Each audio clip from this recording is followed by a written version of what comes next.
Assalamualaikum warahmatullahi wabarakatuh.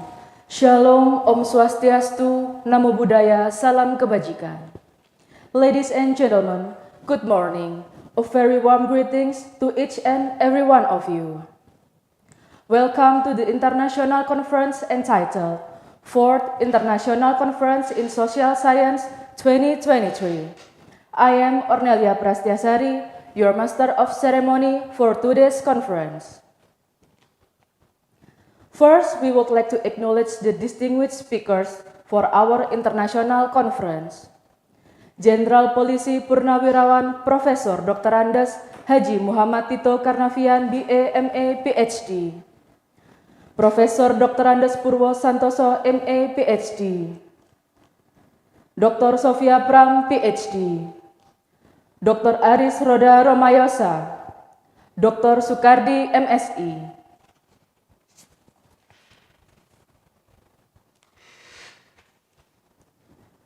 We also would like to extend our warmest greeting to the head of our institution, the chairman of the Foundation of Merdeka Malang, the rector and vice rector of the University of Merdeka Malang, the director of postgraduate program and the deans of the faculties, the honorable guests and participants of this conference. Ladies and gentlemen, before we begin with the conference, I would like to introduce you to the agenda of today's event. First, we will begin the event by listening to our national anthem, Indonesia Raya. Second, the reporting speech from the conference chairman. Third, the welcome speech from the director of postgraduate program, University of Merdeka Malang. Fourth, welcome greeting from the rector of the University of Merdeka Malang and opening of the conference, represented by Vice Rector for Academic Affairs of the University of Merdeka Malang. Fifth, prayer for opening the conference. Sixth, first session of speakers. 7, break, and 8, parallel session. Ladies and gentlemen, before we begin with our main event, we would like to invite you to listen to Indonesia's national anthem, Indonesia Raya. Please observe the proper decorum for the singing of the national anthem.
Now we move to the next agenda.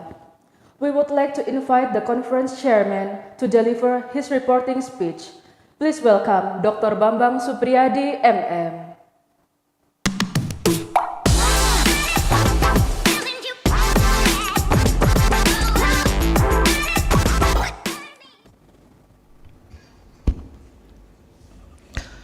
Assalamualaikum warahmatullahi wabarakatuh.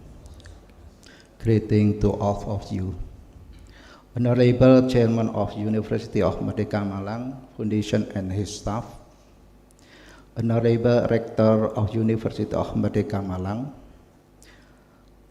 all respective Vice Rectors, Directors, undergraduate school deans, and all structure officers of University of Merdeka Malang, of University of Merdeka Malang, all respected guests and participants of 2023 International Conference.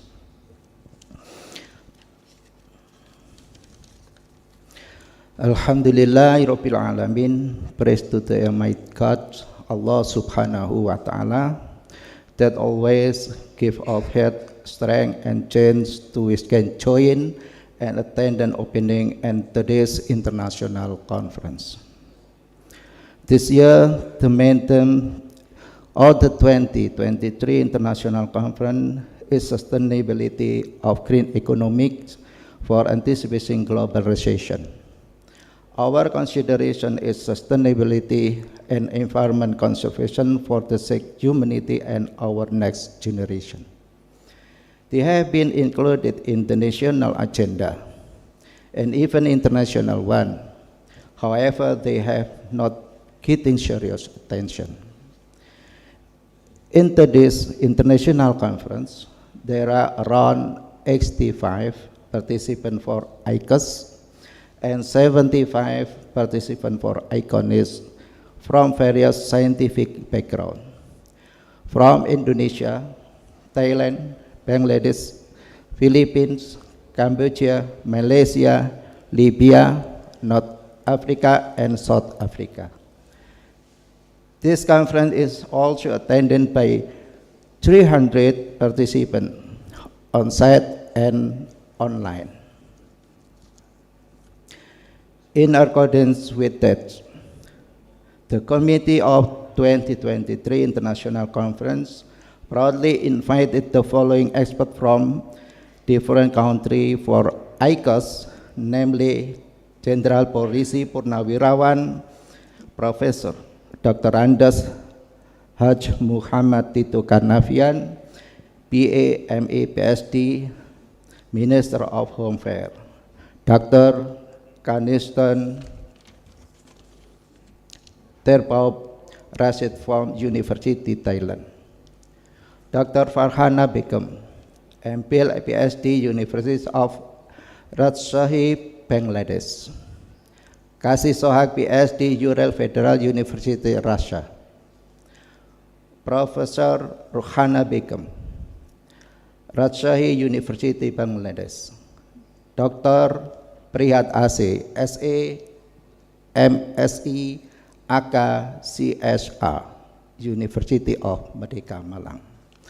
And then ICONIS, the 2023 International Conference Committee invite the following experts from various countries, namely from Professor Pratikno MSoc, MC, Minister of State Secretary of Indonesia, Dr.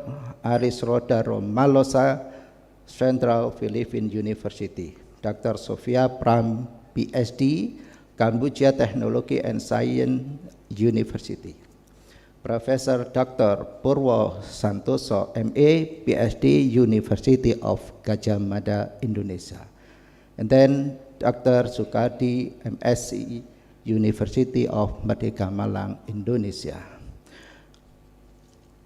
To all the invited speakers, we would like to sincerely give our thanks for their valuable contribution. We also would like to say thank you to the Chairman of Foundation and Rector, University of Merdeka Malang, who has given his endless support. The last, our thank to all the guests, presenters, and participants of the International Conference for their active participation. Finally, we would like to invite the Honorable Rector of University of Merdeka Malang, Professor Dr. Anwar Sanusi, SA, MC, to open Today International Conference. Thank you and Assalamualaikum warahmatullahi wabarakatuh.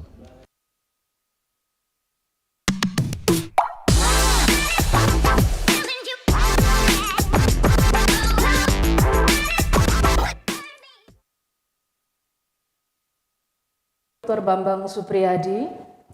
Ladies and gentlemen, as postgraduate program fully support this event, I would like to invite the Director of Postgraduate Program to give her welcome remarks.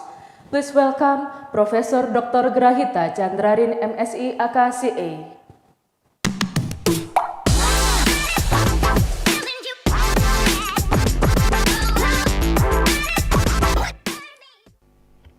Thank you for the opportunity given to me. It is a very nice occasion for all of us to be here today to conduct international conference, the 8th International Conference on Sustainability. Honorable Rector of Universitas Merdeka Malang and all Vice Rectors, Honorable Deans and Head of Faculty of Universitas Merdeka Malang, Honorable Chairmen of Universitas Merdeka Malang Foundation, Bapak Brigjen Purnawirawan Adam Suwarno Pangeran, distinguished keynote speakers, Bapak Jenderal Polisi Purnawirawan Profesor Muhammad Tito Karnavian, MA PhD, Minister of Home Affairs of Indonesia, Profesor Dr. Praktikneng M.Sos SE, Minister of State Secretary of Indonesia, the distinguished invited speakers, Dr. Kanitson Tadatpopong from Rangsit University, thank you for coming. And then distinguished invited speaker, Dr. Fahana Begum from University of Rangsit, Bangladesh, Professor Dr. Ruksana from University Raksadi, Bangladesh, Kasih Sohak PhD from Ural Federal University Russia, Dr. Aries Roda Romalosa from Central Philippine University, Dr. Sofia Frums PhD from Cambodia Technology and Science University, Professor Purwo Santoso MA PhD from Universitas Gadjah Mada, Yogyakarta, Indonesia, Dr. Prihat AC CA, CSRR, and Dr. Sukarji from Universitas Merdeka Malang, Indonesia, all respected guests, presenters, and participants. Assalamualaikum warahmatullahi wabarakatuh. Good morning, ladies and gentlemen. Let's say Alhamdulillah and praise the Almighty God who has given His endless blessing to all of us so that we all can participate in today's international conference. This international conference, which is initiated by Graduate School, is an annual event conducted by Universitas Merdeka Malang. This year conference, which is conducted for 2 days, September 15 and 16, is the 8th for ICOS, is used to be ICGSS, and the 4th for ICONIS, and both of them focus on sustainability. It is important that such a scientific forum is annually conducted since it can be used as a place for scientists and researchers to share their ideas, thoughts, and research results. By doing this, they have contributed solution of the problem faced by community and nation, and even for sake of humanity. Both of the international conference have various and challenges 17 sub-themes. Among others are sustainability of green economics for anticipating global recession, green accounting, young entrepreneurship and creative economic, digital public service in education and health, and innovative clean energy in cities. This is why I truly hope that this year's international conference will be able to give contribution to the science enhanced on its field.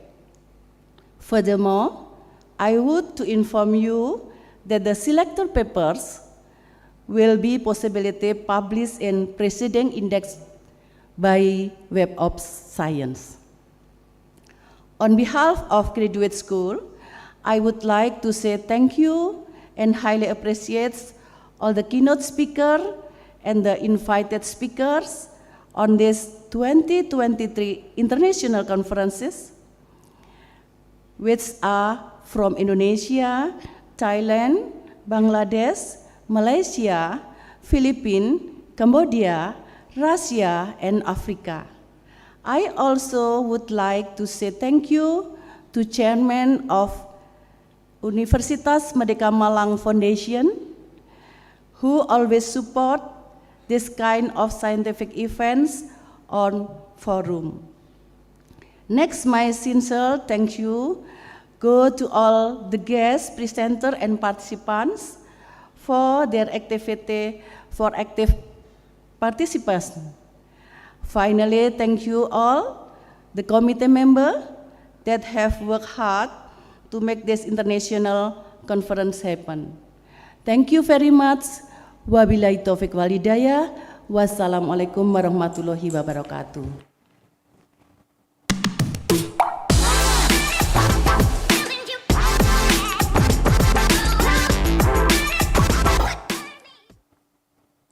Thank you, Professor Grahita. Now, we would like to invite the Vice Rector for Academic Affairs of the University of Merdeka Malang to give his opening speech and to open the conference officially. Please welcome Dr. Sukardi, MSc.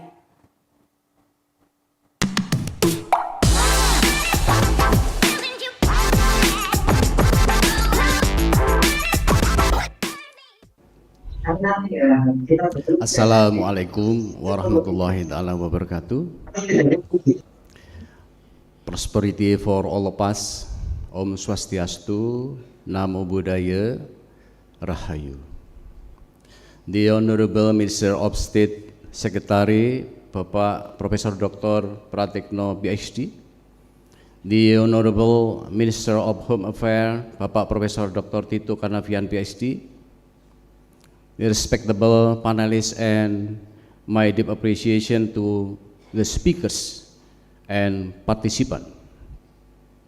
Alhamdulillah, Allah Subhanahu wa Ta'ala has given us health and happiness so that we can join in hybrid conference which allow us to meet even though we are separated by space and distance.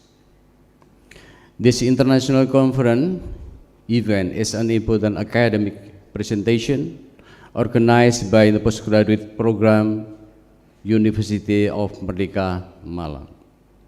The objective of this conference is to contribute to academic discourse in the cross-scientific debate on sustainable development. Many researchers from various countries will share knowledge, experience, and research finding in this forum for the main goal making development stronger and useful for humanity. This academic discourse is important also to take many positive experiences and the best practices as guiding principles. The commitment toward the development agenda, especially human and ecological development, is within the framework of the implementation of Freedom to Learn, Merdeka Belajar, Kampus Merdeka or MBKM. The main theme of both the IGGS and 4th ICONIS International Conference in 2023 is based on Sustainable Development Agenda, and the sub-theme of this conference are humanitarian, economic, culture, society, politics, and justice issues. To this forum, we hope to share innovative ideas and perspective that will accelerate the discovery of new and transformative direction in development issues, so that they are useful for improving the quality life and human prosperity, especially in the great move of digital technology influence. We hope this conference will bring out ideas about progressive, adaptive, and flexible development policies for the present and future. Finally, on behalf of Rector, saya yang Bismillahirrahmanirrahim, officially the 8th IGGS and 4th ICONIS International Conference are open. Thank you. Assalamualaikum warahmatullahi wabarakatuh.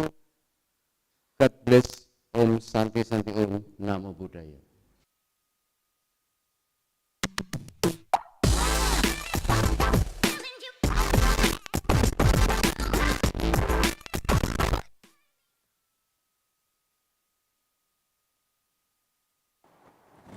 Now, the 4th International Conference in Social Science 2023, it's officially open.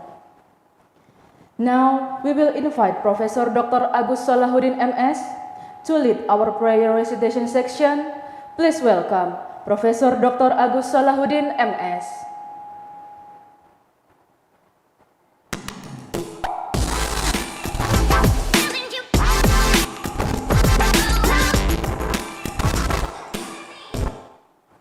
Assalamualaikum warahmatullahi wabarakatuh. Ladies and gentlemen, all the participants of the international conference, let us take a moment to pray to Allah, the most merciful, so that Allah give His blessings in this conference and might it give us many benefits. We will lead the prayer in Islamic way. We're hoping that the other religion audiences could adjust. A'udzu billahi minasyaitonir rajim. Bismillahirrahmanirrahim. Alhamdulillahirabbil alamin. Hamdan katsiran thayyiban mubarakan fih ala kulli hal. Hamdan yu'afi ni'amahu wa yukafi mazidah. Ya Rabbana lakal hamdu kama yanbaghi lil karim wa adhim sultani. Ya Allah, the most merciful, to you belong all praises in this morning. We are gathered here to do an international conference on sustainability and international conference in social science. We pray for you, Ya Allah, for a healthy body and soul, and open heart, open mind and heart to be able to receive a useful knowledge, a blessed wealth, and all to serve you in this world. Allahumma inna nas'aluka ilman nafi'a wa rizqan wasi'a wa amalan mutaqabbala wa shifaan min kulli da'in wa saqamin birahmatika ya arhamar rahimin. Ya Allah, the rule, every single thing on earth is your creation. You are the only rule, the only protector, the one who has the biggest power and all the universe. The word, we are praying for you. Please bless us with a bright mind, pure heart, a guided path, all to serve thanks to you. By doing the best we could to optimize our knowledge so that we could make a better world, to take care and to optimize our resources to make a better society and stronger nation, so that we all could have a prosperous life with you mercy and blessing. Baldatun tayyibatun wa rabbun ghafur. Bismillahi masya Allah, la hawla wa la quwata illa billahil aliyil azim. Bismillahi masya Allah, la yasrifu su'a illallah. Bismillahi masya Allah, ma kana min nikmatin fa minallah. Bismillahi masya Allah, la hawla wa la quwata illa billahil aliyil azim. Ya Allah, the most merciful, please bless us with the ability to always remember you by never stop doing zikr to you, to to always be grateful to all your blessings and to do all the good deeds you have ordered us to do. Rabbana taqabbal minna innaka antas samiul alim wa tub alaina innaka antat tawwabur rahim. Rabbana atina fid dunya hasanah wa fil akhirati hasanah wa qina adzabannar.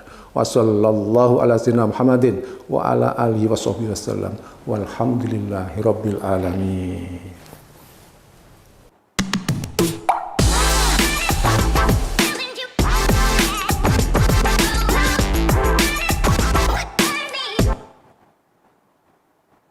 Thank you, Professor Agus. May our event today will be blessed and run successfully. Ladies and gentlemen, before proceeding to our main event, I would like to thank you for joining us in Zoom meeting platform. You can also join us in our YouTube channel at Unmar channel. Now, please allow me to read the Zoom meeting instruction for the conference participant. All the participants must have their camera on at all times during the conference. Please use the virtual background that will be provided in the chat box. If you have any questions, please feel free to interact with today's speakers. Please type in your questions to Zoom chat box. Kindly state your name and your organization or affiliation. The moderator will read the questions after the presentation of each speakers.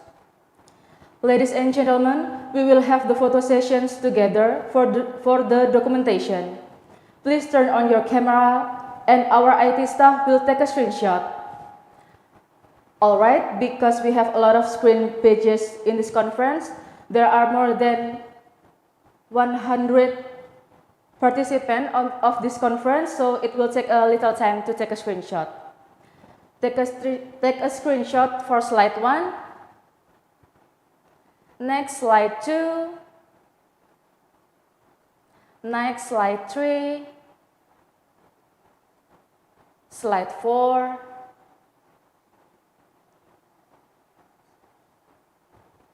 Enough, guys? Okay, thank you. Our honorable guests and participants, we finally begin with our main section of today's event, which is the international conference entitled Fourth International Conference in Social Science 2023. And this section will be led by our moderator. Please welcome Mr. Untung Manara, PhD.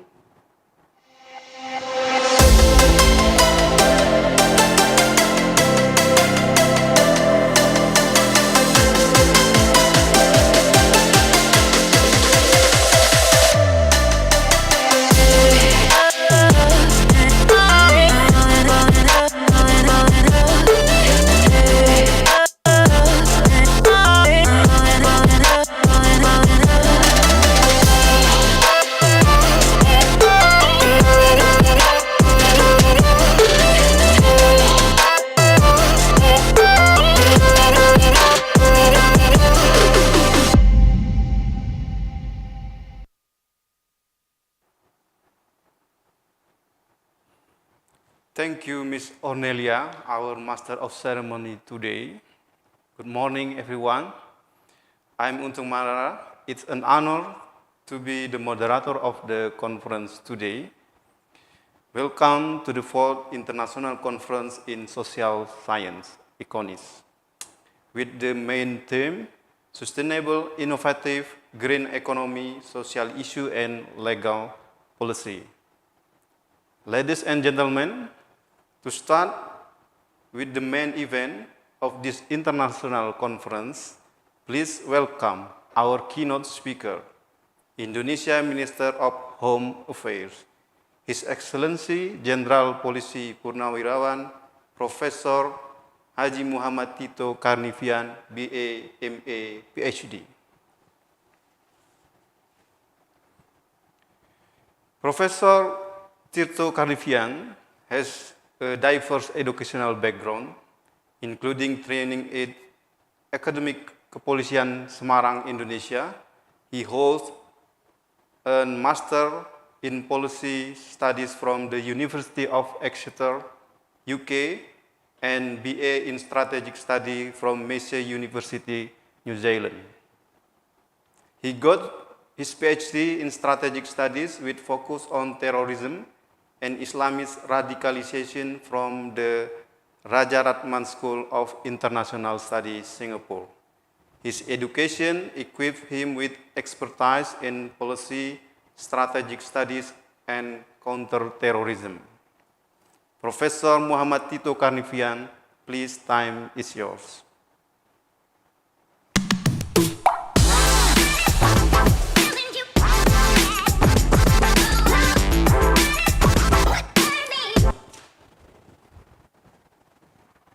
Excellency Minister of the State Secretariat, Malang Merdeka University Rector, distinguished speakers, academics, researchers, NGOs representatives, ladies and gentlemen.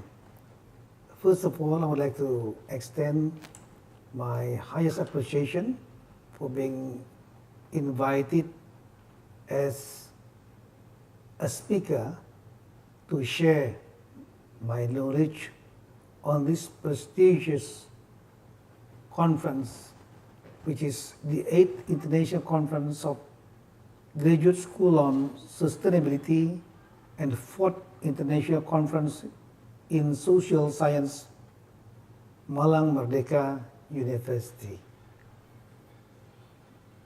The International Monetary Fund, or IMF, claims that global economic growth in 2023 is estimated at 2.8%, which is down from 3.4% in the year of 2022.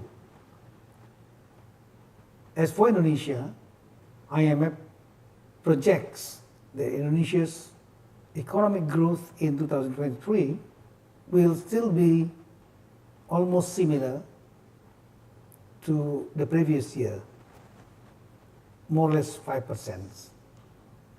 In the year 2022, Indonesia achieved economic growth of 5.3%. This year, up to August, several indicators show that Indonesia's economic performance has been quite satisfactory. This can be seen from Indonesia's economic growth figures. In the second quarter, year on year of the year 2023, which maintained at 5.17%. This situation is quite stable compared to other countries, say like Europe, which experienced minus economic growth in 2 consecutive quarters.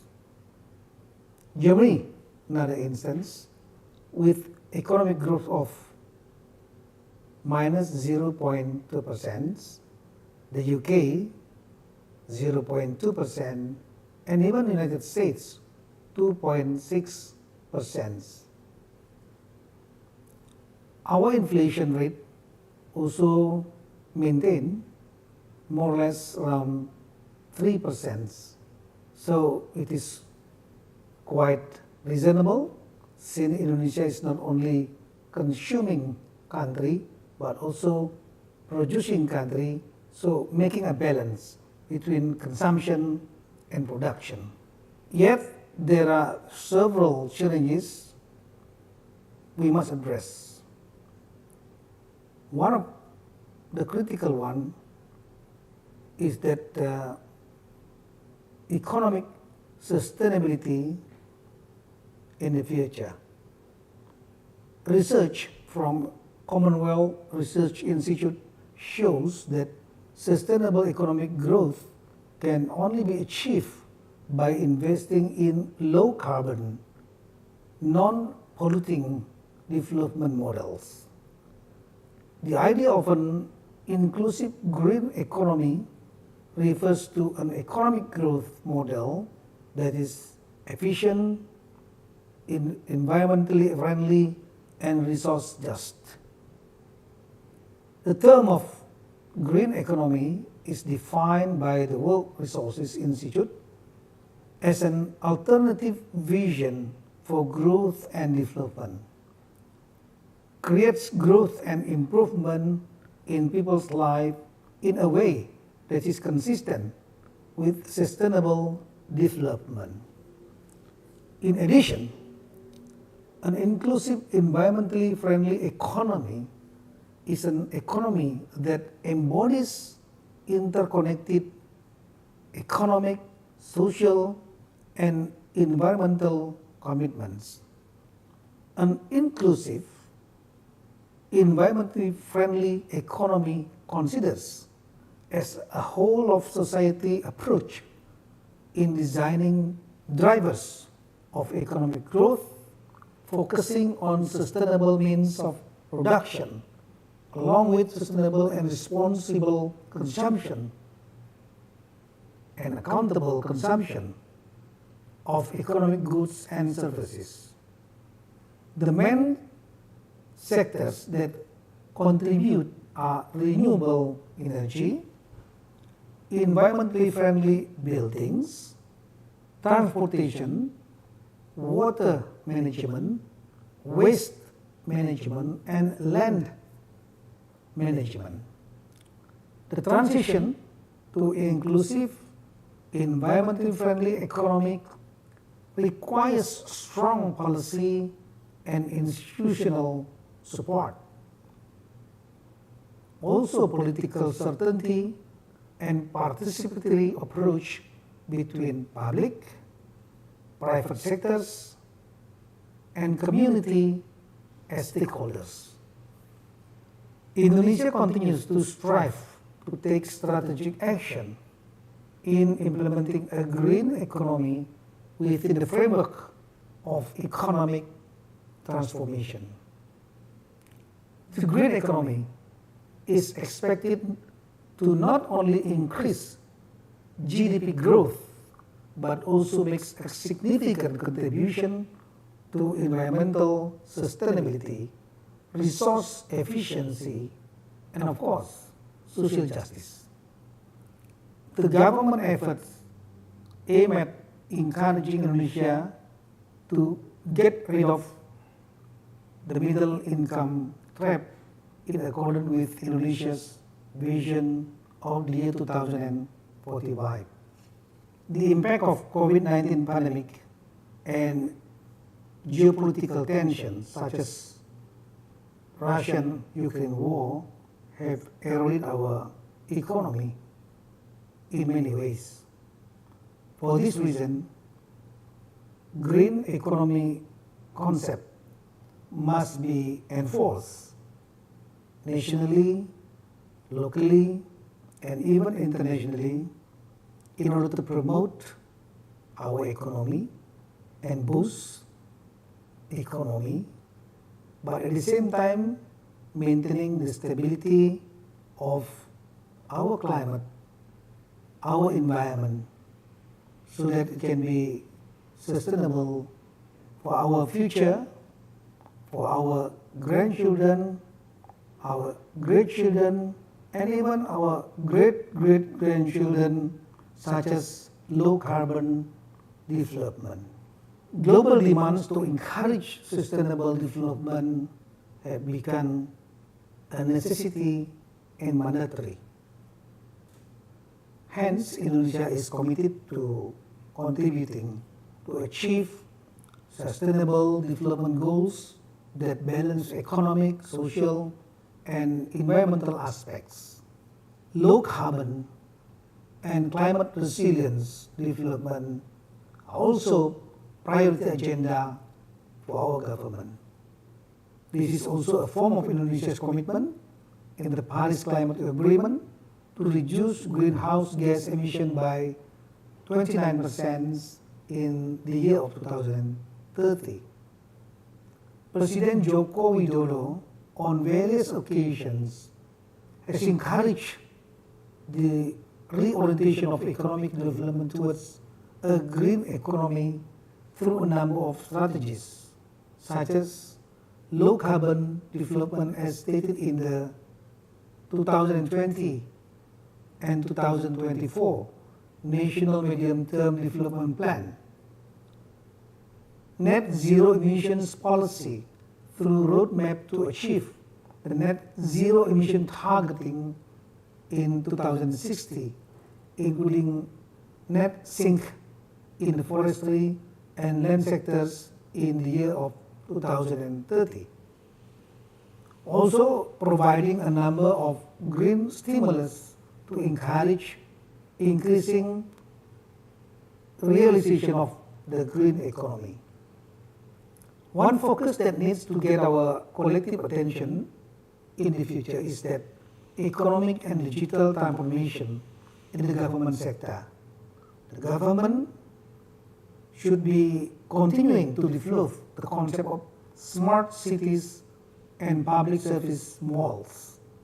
Smart city concepts will simplify all matters, including effective and efficient governments, better public services provisions for the community, and improve the quality of life and implement sustainable innovation by balancing economy, social, culture, and the aspect of environment. As an implementation of the smart city concept, in order to facilitate public services in the regions, currently we have some 103 public service malls in Indonesia. It is hoped that digital government concepts such as public service malls, which are already efficient, such as in Regency of Banyuwangi, East Java province, and Bandung Regency in the province of Bali, can be further developed and replicated in order to face increasingly difficult future challenges. Ministry of Home Affairs plays a critical role in implementing smart city concept in Indonesia. Among them are conducting consultation related to business processes and coordinating the implementation of electronic-based government system services in all local governments. Apart from that, our ministry has got a policy towards developing smart cities that includes institutions, people, and technology with information and communication as an enabler. There are basic non-technological components need to be considered as well, such as government and institutions, public policy, management, organization, and of course, the society, the people.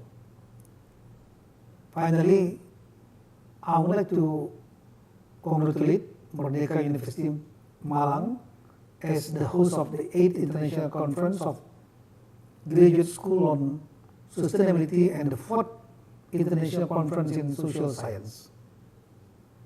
I hope that through this event can become a means of sharing knowledge and provide academic-based input to the government and private sector to create a better and more sustainable future for the world. Once again, congratulations for organizing these really valuable occasions. I thank you very much.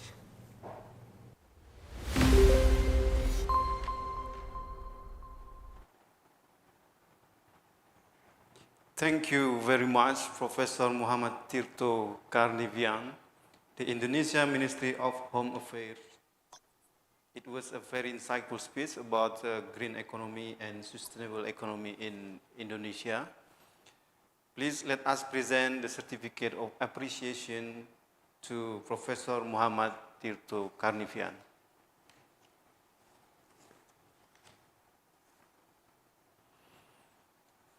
Thank you. Now we move to the panel session. Today we have 4 invited speakers that will discuss several issues regarding our theme today.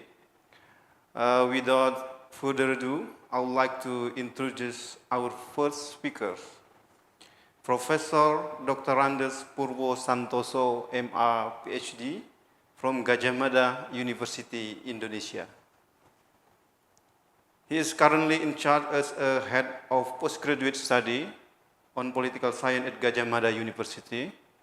His undergraduate degree was granted by Gadjah Mada University. He took his master on international development studies at St. Mary's University in Canada. He's got his PhD from London School of Economic and Political Science. He conducted research on politics of the environmental policy making, democracy, as well as decentralization local government in Indonesia. The title of his presentation is The Greening of Political Science. Professor Purwo Santoso, please, the screen is yours. Thank you very much. Assalamualaikum warahmatullahi wabarakatuh.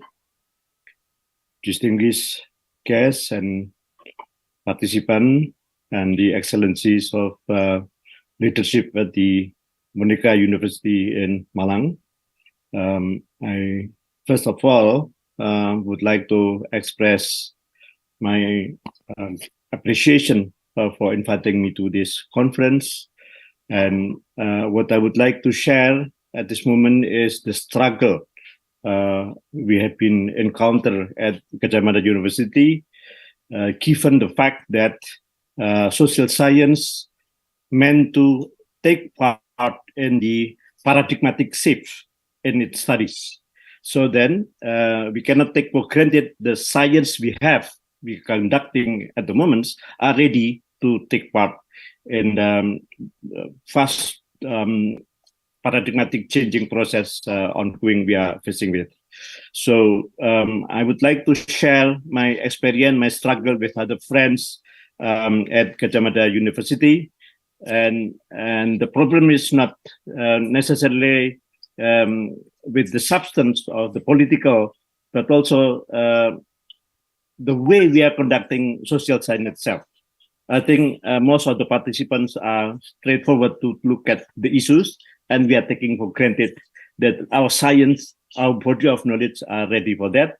And for that reason, then, I would like to share the struggle we have, given the fact that as a social scientist, we have to have scientific ground, meaning the ontological clarity, what we are talking about. As say we are talking about climate change, green political thought, or whatever it is, and also the epistemological ground on what we are talking about, as well as the drive of the changing, that is the ontological demand to have, to take part in the process. Could you please share with us my slide, please? So what I would like to share is the challenge we have if we want to take part in solving the problem as our ministry giving address. Okay, so if science, social science we have is truly important, or the second slide, please.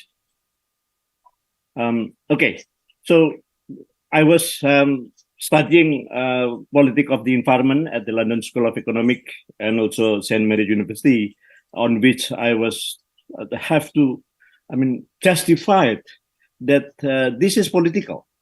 So okay, we are talking about ecological changing, but why? How can I justify that this is the study on political science?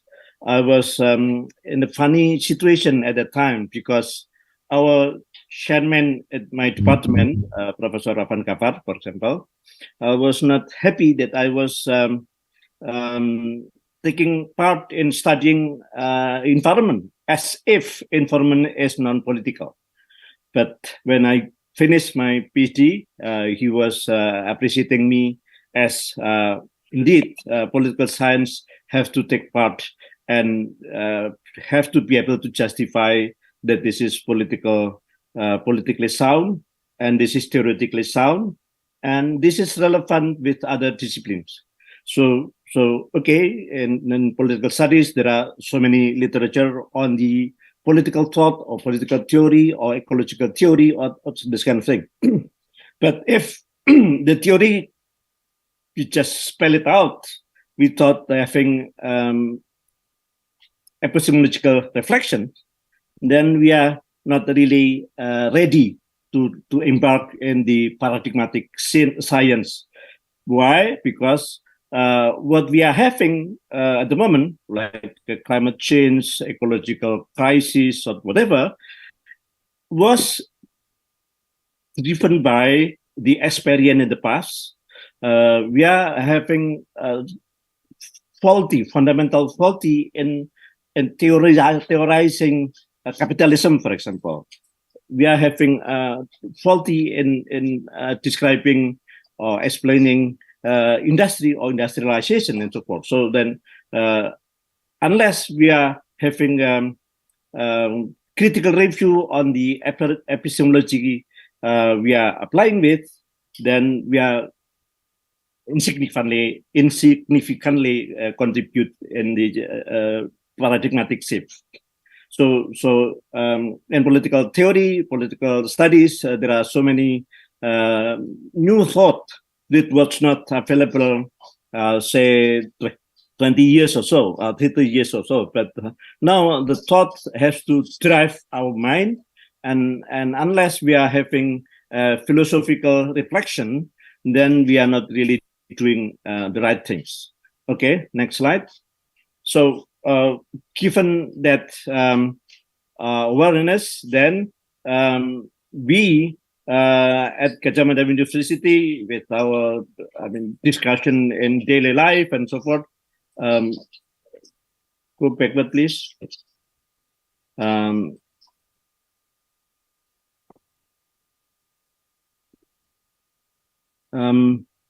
I would like to have the slide with the intentional transformation with the reddish picture.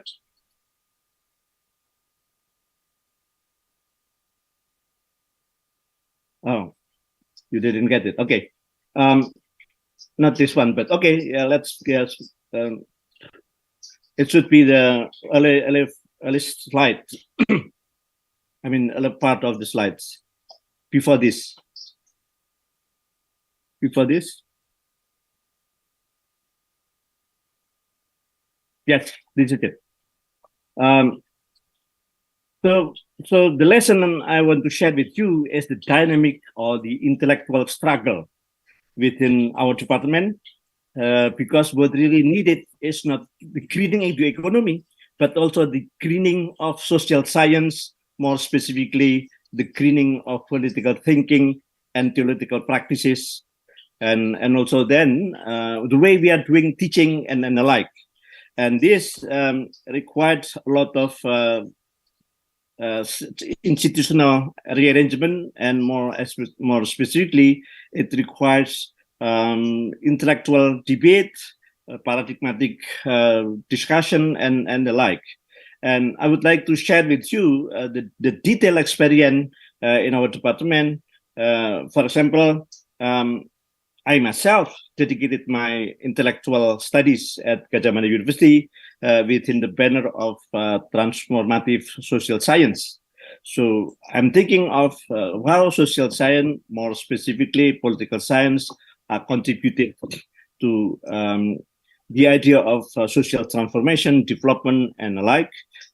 Well, I was taking part at international development studies and how to develop need transformative thinking.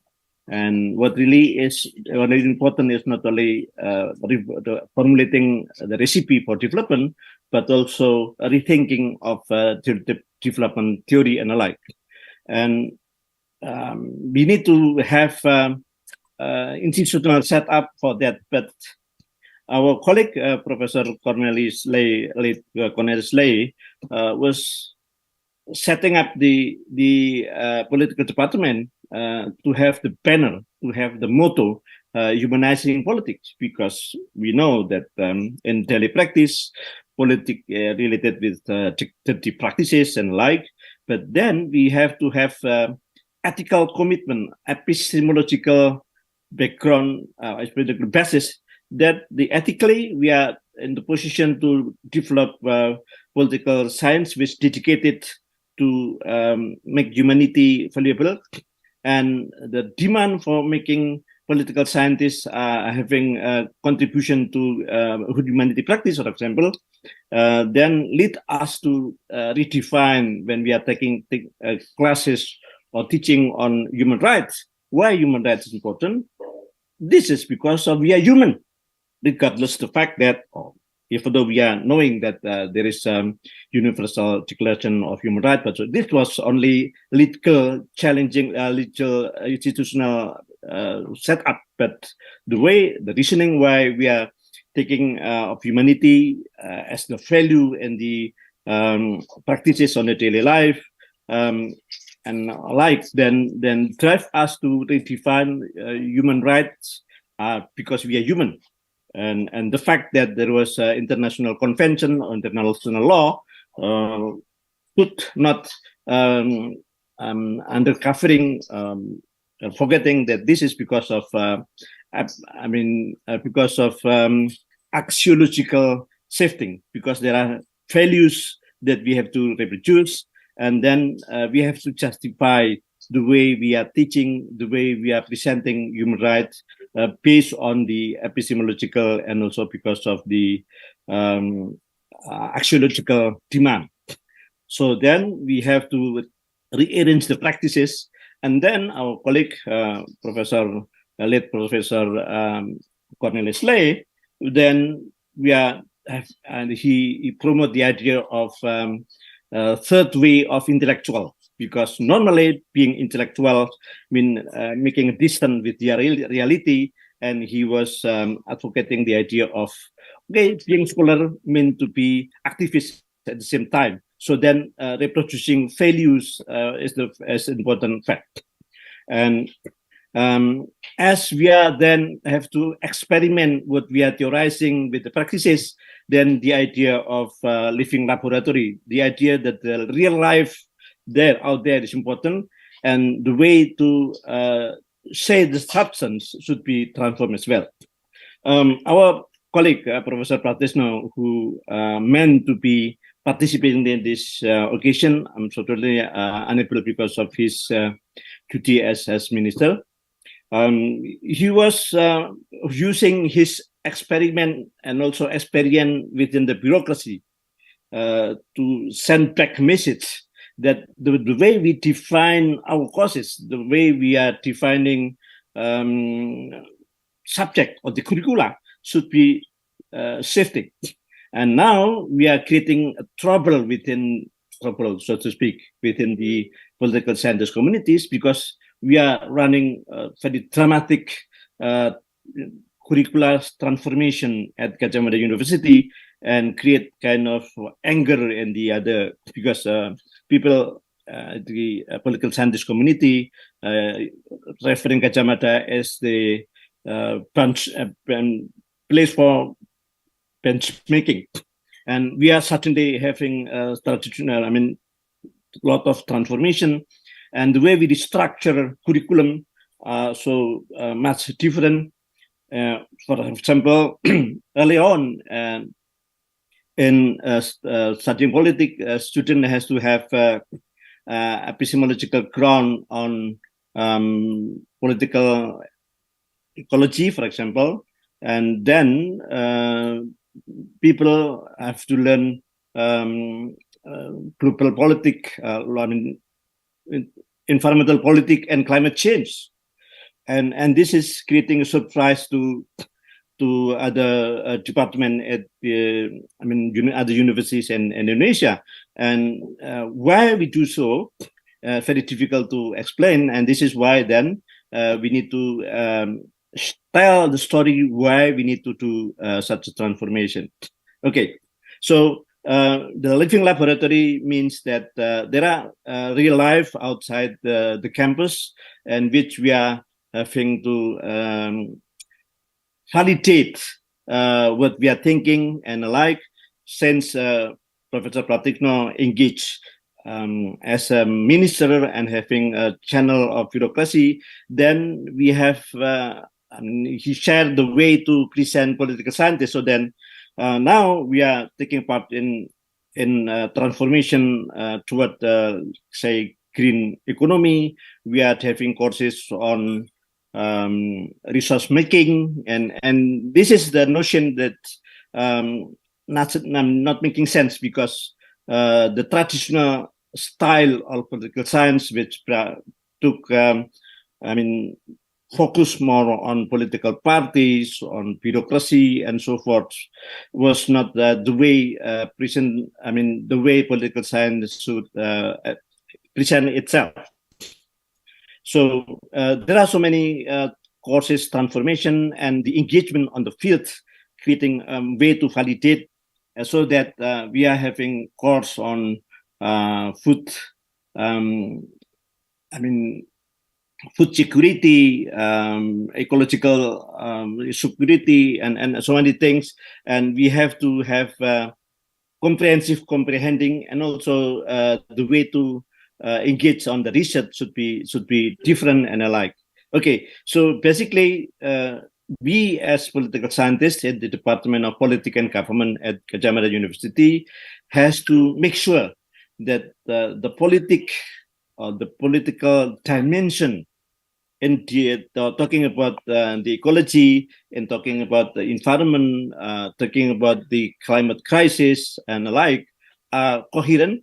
And this is the struggle which I think not being shared by people at other community, other department at political scientist community in Indonesia. Okay, so there are many things under our discussion and our debate, create so many new things with surprise from other people outside of the department. But me as internal community are still not really satisfied, because this is paradigmatic change which required a new way of thinking and the like. Okay, next step. Next slide, please. Next again. Follow again. Okay, let's say the current issue like carbon trading, or when we are talking about the energy transformation, then we are coming up with the idea of trilemma rather than dilemma. This is requiring epistemological understanding, epistemological mastery. Otherwise, we lose sight what this carbon trading really means. And this is required us to understand the chemistry. We should be able to understand the ecological dynamic. We have to understand the fact that carbon in the world and on our Earth are stable. If we are transferring carbon from Earth to become pollutant, then there should be some other way to absorb, or technically we call it carbon sequencing and the like. And unless we are knowing the theory of chemistry, another theory which was available in the other subject and the expertise, then we lose sight. Again, when we are talking about the energy transformation, people make it simple by using the words energy transition. Transition from what to what? Very difficult to understand unless we are understanding the theory of energy, what energy really is, and the like. So because of that, then what we are trying to do then, what is so political with energy? What is so political with carbon trading and alike? Then we have to have deep reflection and also redefine the methodology to make sense of this kind of thing and the like. So then, even though the subject matter has been changing, there are many courses we are introducing, but we have to make sure that this is really what is political. So what is political with energy? What is so political with carbon? What is so political with the ecosystem and the like? And I was very lucky when I was taking my master in Canada. I was encountered with the idea that I mean biology is ideology. This is the words very difficult to understand unless we are understanding the epistemology and the ontology, and we have to share the ontology. But then, unless we are sharing the epistemology, then we are not be able to join the crowd in doing the greening of the state, greening of the economy, and the like. So again, there are a lot of intellectual debate, intellectual discussion, which has been undercover.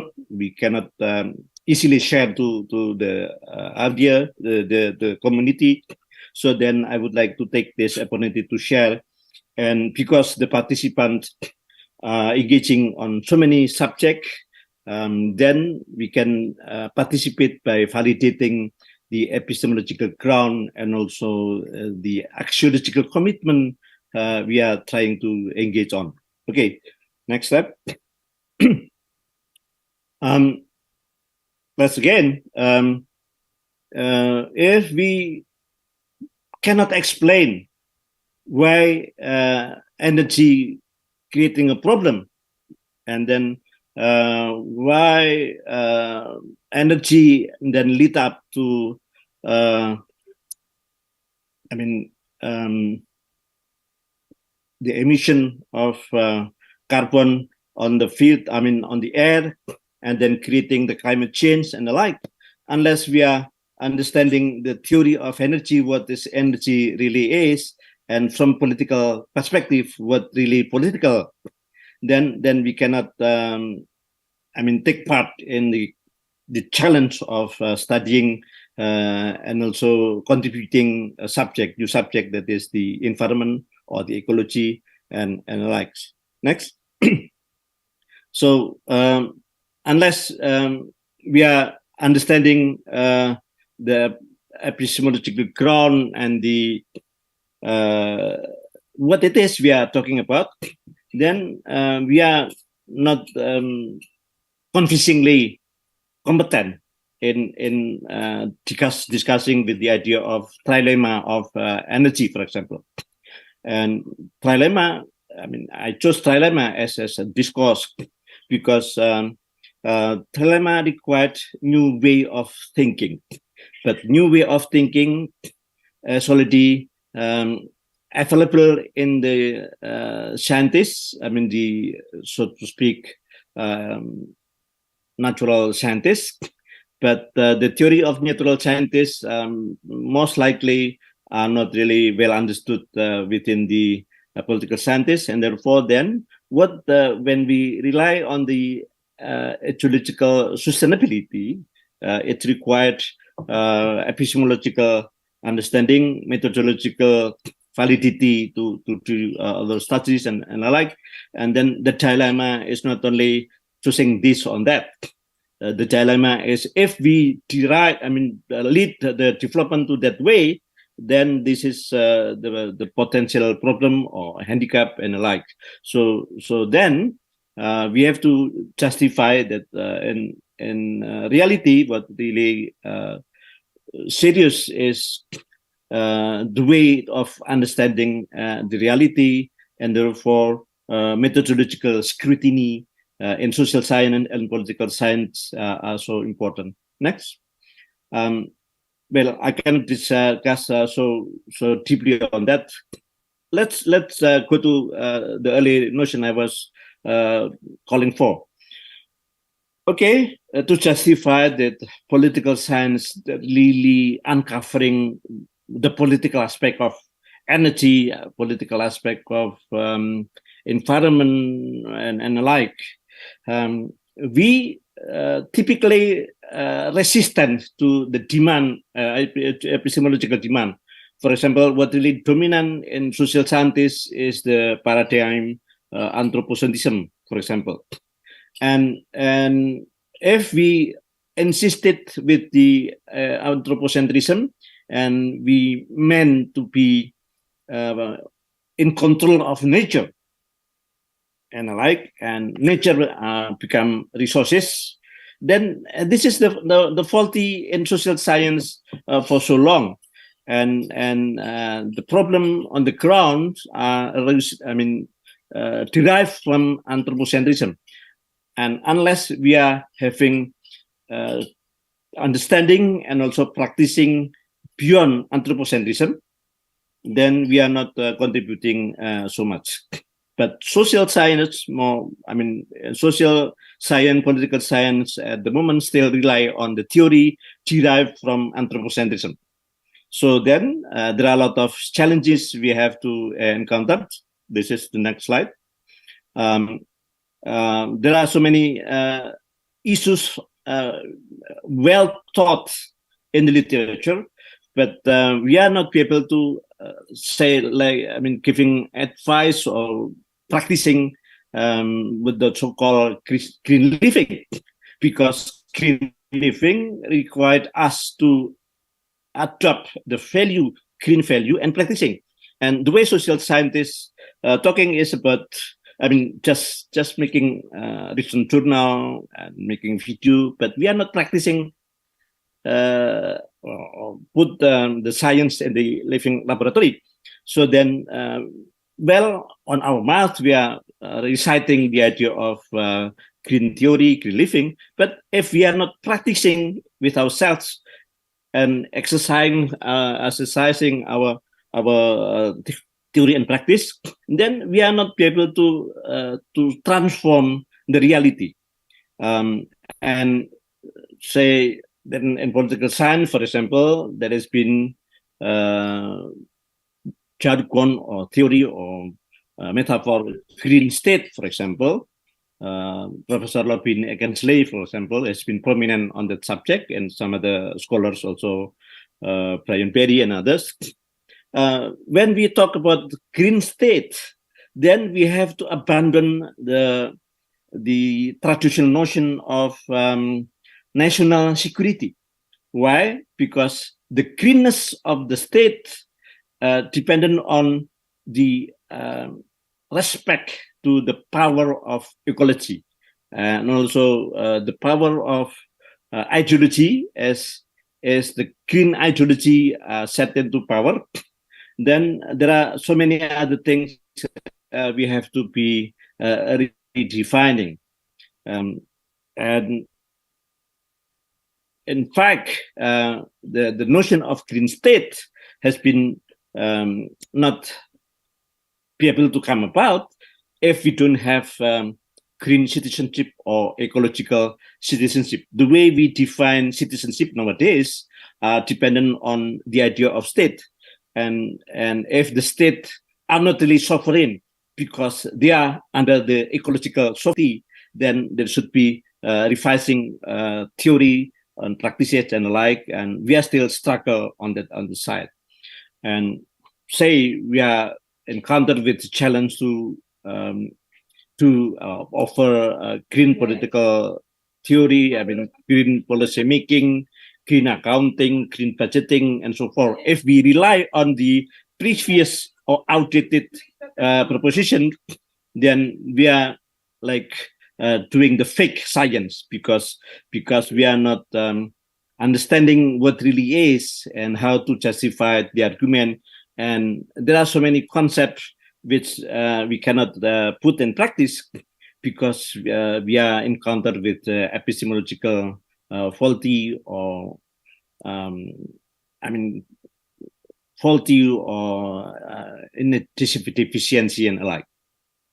So there are so many concepts on offer. We are having abundance of literature, but unless we are having philosophical debate, philosophical reflection, both in terms of what it is or the ontology of it, the epistemology of it, and the axiology of it is.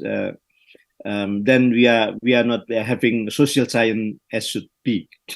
Okay, so this is our reflection, and what I'm trying to tell here is that there are a lot of practical practices should be transformed in real life, and this is academic practices on demand for having the radical changing, and we typically neglecting this process, and otherwise then our scientific engagement as scientists are then open to question philosophically, and I just ask to people with different background would like to share with me the necessity, the importance of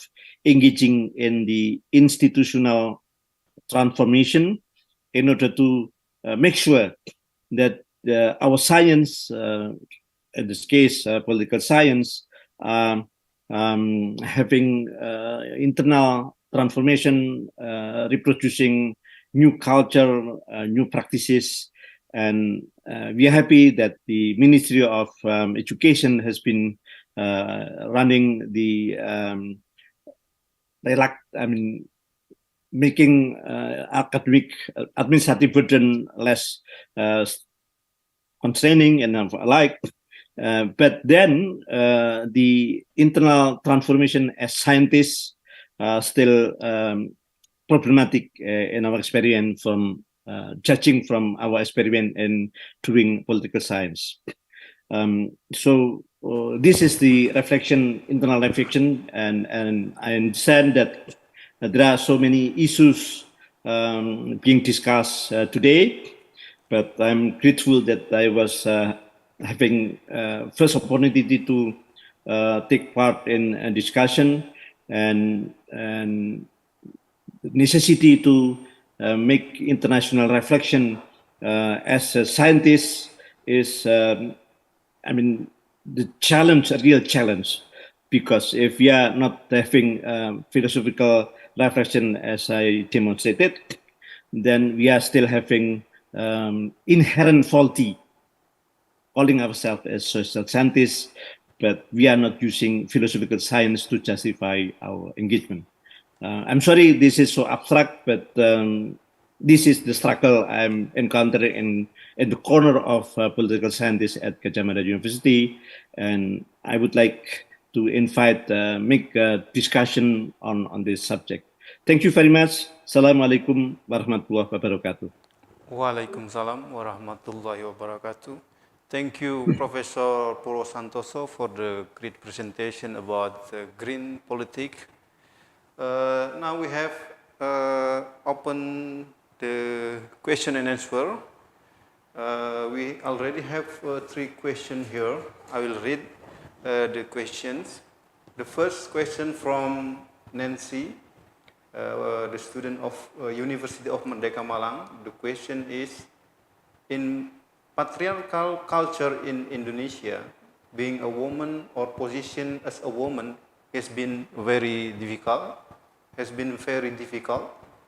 What do Mr. Purwo think about Indonesian green political movement by women in political leadership? Thank you. That's the question. Please, Mr. Professor Purwo. Okay, I lost connection a few seconds ago. I might be misunderstood the question.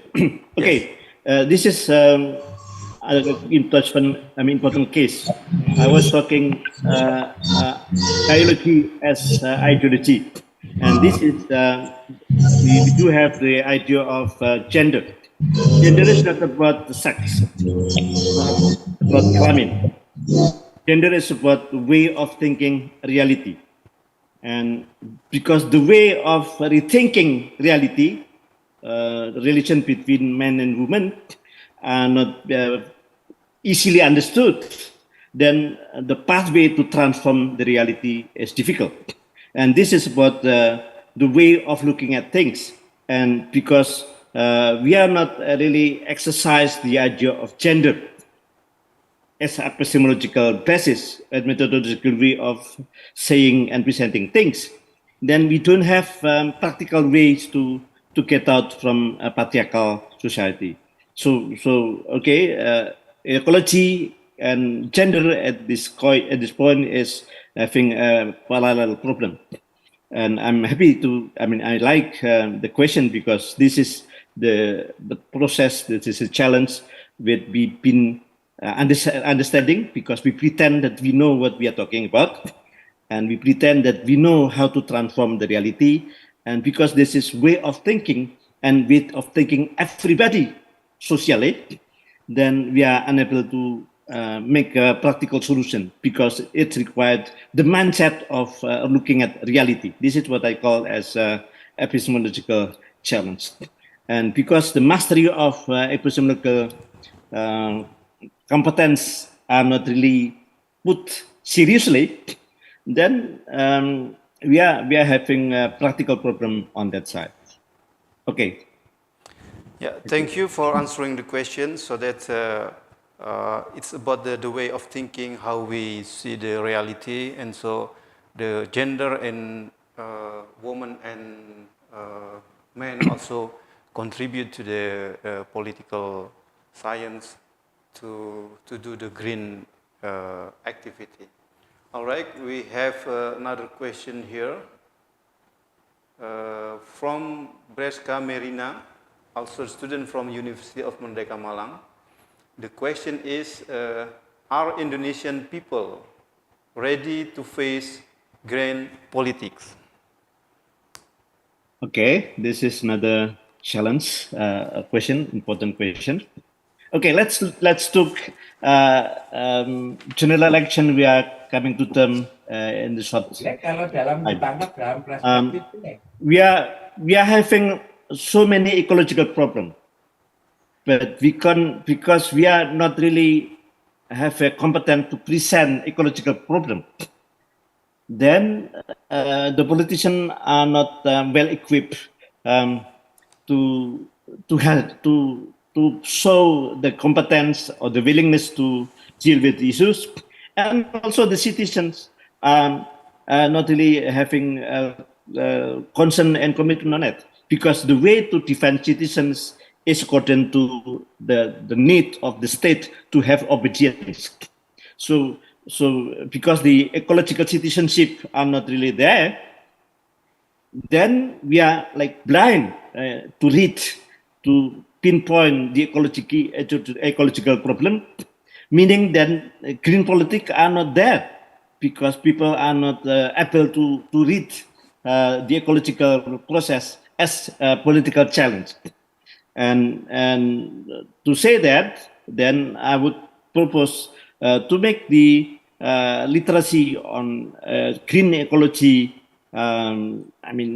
disperse widely. Then we have to present ideas like ecological justice, the idea which easily understood. Ecological justice derived from the fact that in engaging in economic activities like doing business, people tend to externalize the negative impact to others and reap so many benefits, and this is creating ecological injustice. And by the way of presenting ecological injustice, then people are engaged in political movement and debating ecological practice in the form of within the discourse of injustice. So to help to present ecology as challenge or as the domain of academic engagement, we have to choose specific discourse and ecological justice are not really well developed. This is because of citizen illiteracy, because the way we design citizenship is like this. And also, if we imagine that what we have as a green state, what is green state? And how to present what is green state meant and how the green state work. For having green state, in other country, they have green political parties, for example. So the idea of green was carried out by the activists and doing advocacy on that. But we do this kind of thing. Yet, because our governments employ experts with having deep mastery on the ecological theory and becoming a technocrat within the government and the like, there are so many ecological practice embedded within the policy making, which not been realized that this is what really happening.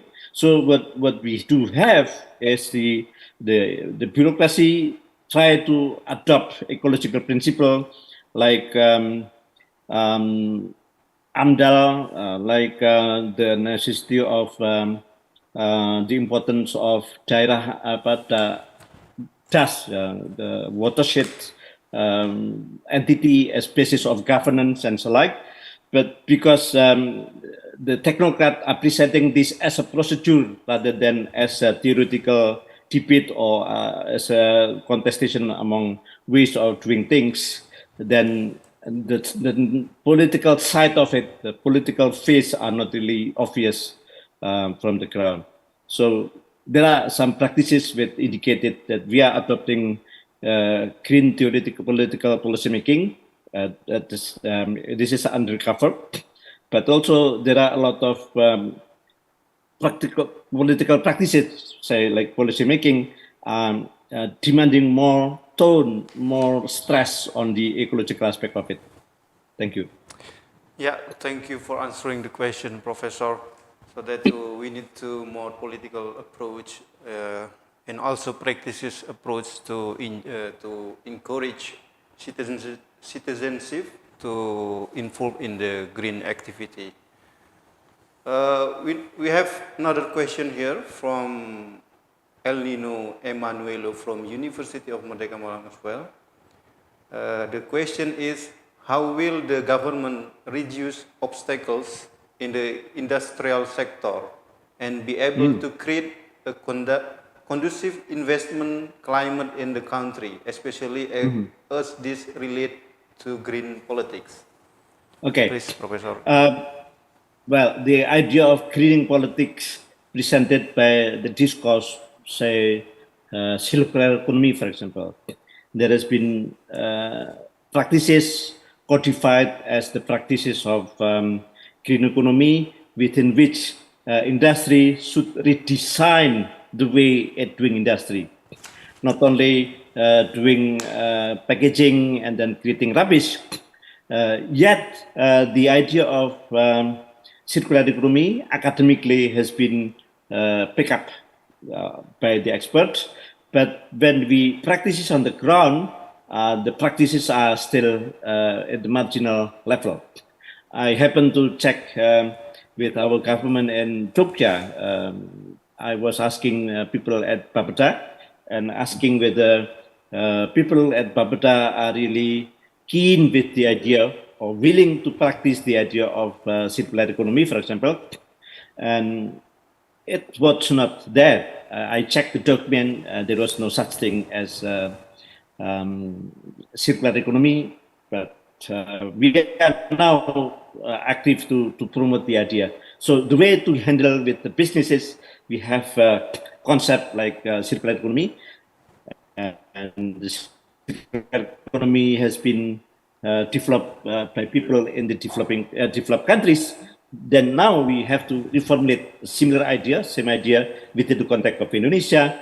And because the context of Indonesia is different, then we have to reshape the discourse. We have to operationalize the discourse on circular economy, Indonesian way, or in the way that makes sense to the business. But and putting that way, there used to be a campaign or advocacy, say 10 or 15 years ago, by the idea of eco-efficiency to persuade business to commit to the environment. Then there are ways of making efficient economically and making efficient ecologically, or minimize the treatment. Since this is the principle of doing business, the principle of doing industry, we've been share with public, and we try to teach this to the student. And again, the policy framework and alike are not really coherent enough, because the way we are doing politics are still marginalized. And if we are our engagement with the real life, say engage with the industry, contextualize, so then makes sense to the business, but also safe in terms of ecological risk and the like, then we do able to go on and make green politics useful for the public. All right, thank you, Professor, for answering the question. I think we already have 3 questions here.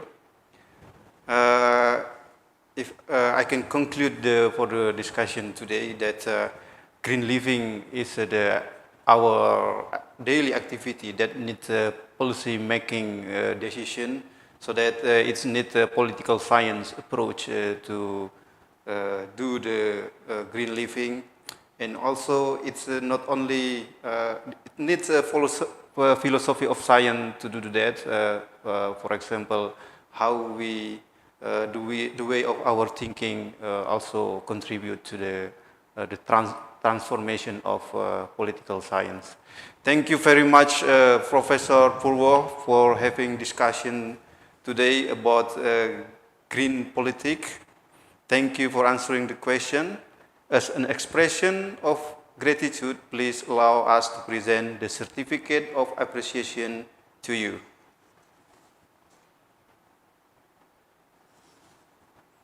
Thank you again, Professor Purwo Santoso. Thank you, thank you. Thank you, thank you. Thank you, yeah. Next, we will have our second speaker. Our second speaker is Dr. Sophia Phram, PhD, from Cambodia Technology and Science University, Cambodia. Dr. Sophia Phram is the Vice Dean of Engineering and Business Development Officer. She received her PhD from University of La Rochelle, France, with over 20 years of experience in both international academic institutions and industry, especially expertise in artificial intelligence, financial technology, and business development. The title of her presentation today is Waste Management Study and Possible Solution. Dr. Sophia, the time is yours.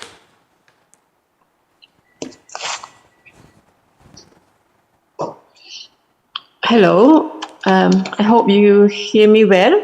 Yes, perfect. Okay, good morning, professors, doctors, and all the lecturers and students joining this conference. Thank you so much for having me to this conference. And I'm sorry because I'm in business trip in China, so with some difficult technical issue, I cannot turn on my camera, but I think I can do the presentation with the help from the host that we share my slide, right? So I think everyone can see my slide. Yeah. Okay. So just a little bit background on myself. Actually, like you mentioned, more into engineering and AI, not particularly in social science, but I believe that engineering, especially the high technology like AI, can contribute to the development of social science, but also the sustainability, which is one of the main discussion of today's conference. So my topic will focus on the waste management study and the possible solutions in the integrations with technology and AI. Okay, so please move to the next slide. Yes, so before I start my presentation, let me just ask, you can maybe raise your hand if you know how to manage your waste. Can you raise your hand in Zoom? I just want to know how many people of you are confident that you know how to sort your waste.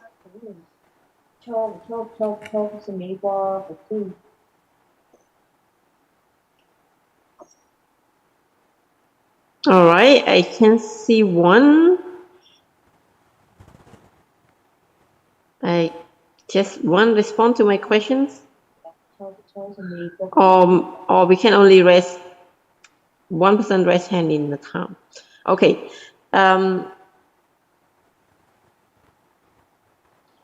All right. Maybe I just move to the next questions. Can you move to the next slide? No, previous one. Do you sort waste in your daily basis? Do you sort waste at home? Do you sort waste in your daily basis? So that is the questions. Okay. So No. if I ask the same, hello. No, we don't sort the waste here in Indonesia, hardly. Yes. So I think in Asia, most of the country, we may share the same common issue on waste management. So can you move to the next slide? Okay, so this is some answers if we ask a similar question to people in Cambodia. So some answer would be like, some people don't know how to do it. Some people may know how to do it, but they don't see the reason why they should separate waste, because the waste truck just collect everything and put in the same truck. So that it is useless to sort waste. And some people may not have any motivation to sort waste because they think they don't get anything in return by sorting waste. Okay. And some people may raise the issue of they don't have enough waste bins in the area. And some people will say, oh, why don't they sort waste? Because normally they can just put everything in the bag and then put in front of their house, and then the truck will come and collect it. So why should they sort waste? And those are the problem. I think it could be the common problem that we can find in Asia. So before I'm going to the possible solutions, let me just show you the landscape of the waste management in Asian countries. Okay, so this is a study, a report published a few years ago.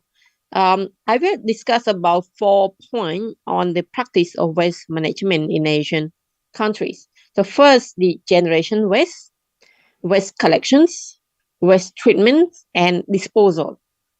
Okay, so let's just move to the next slide. So you will see here, it's quite an interesting data. So how each country produce waste. So we can see here in Indonesia is the biggest country that produce waste, but I think there's nothing wrong with this because of the number of people in Indonesia is much higher than other country. So and then the second one is Thailand, and then Vietnam, Philippines, and so on. If we look into the type of waste, we can see most of the waste are organic waste or waste from the residentials, plastic waste, and then peppers. So we can see that in Malaysia, produce more pepper waste comparing to other countries such as Cambodia. We produce less waste on peppers. Singapore's produce much higher waste. That they mention it as other waste, but we can see the waste on, for example, plastic. Singapore's and Myanmar is relatively low, and Cambodia seems to be the country that produce much more plastic waste. and so on. So that is quite an interesting data on how each country in Asia generate waste. So let's move to the next slide. Okay, so this is become much more interesting if we talk about the total waste collection. So previously we talked about the waste generations. Here is waste collection, how each country, how much waste that each country can collect it. So if we look into the number on the left graph, but let's just look onto the right graph, which is the percentage of the waste collections by each country. So we can see that in Singapore is the only country that can actually collect all the waste, is up to 100%. And then following by Brunei, 99%.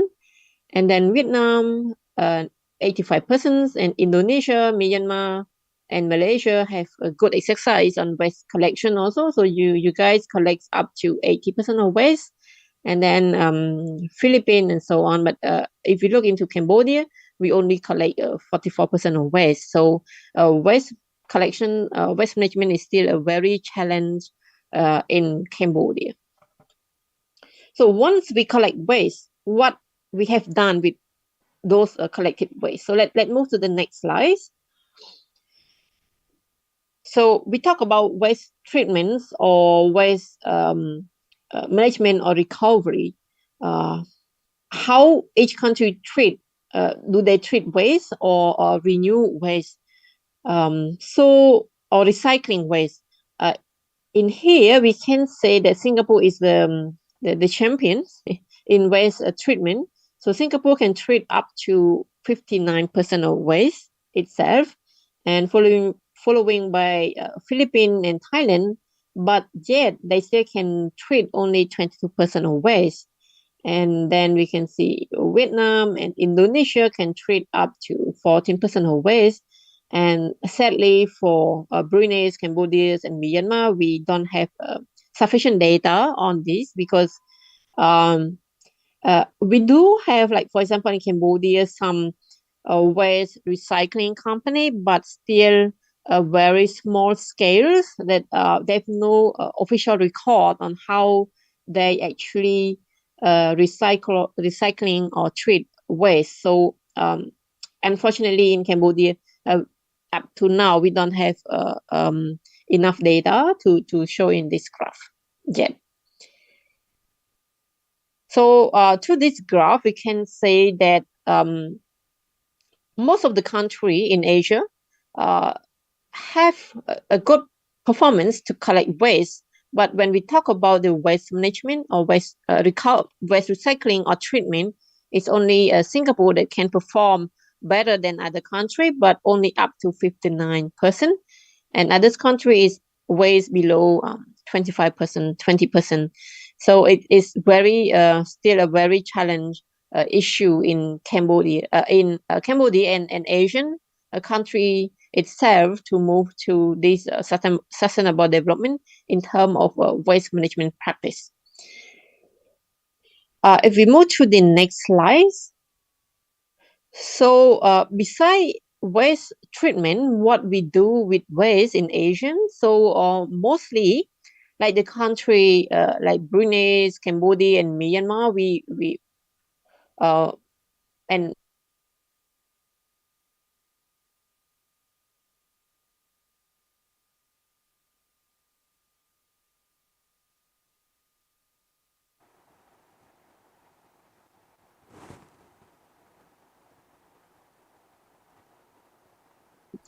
only Singapore, they treat 59 of waste, and 41 of waste are still in landfill or disposal or open field, open disposal.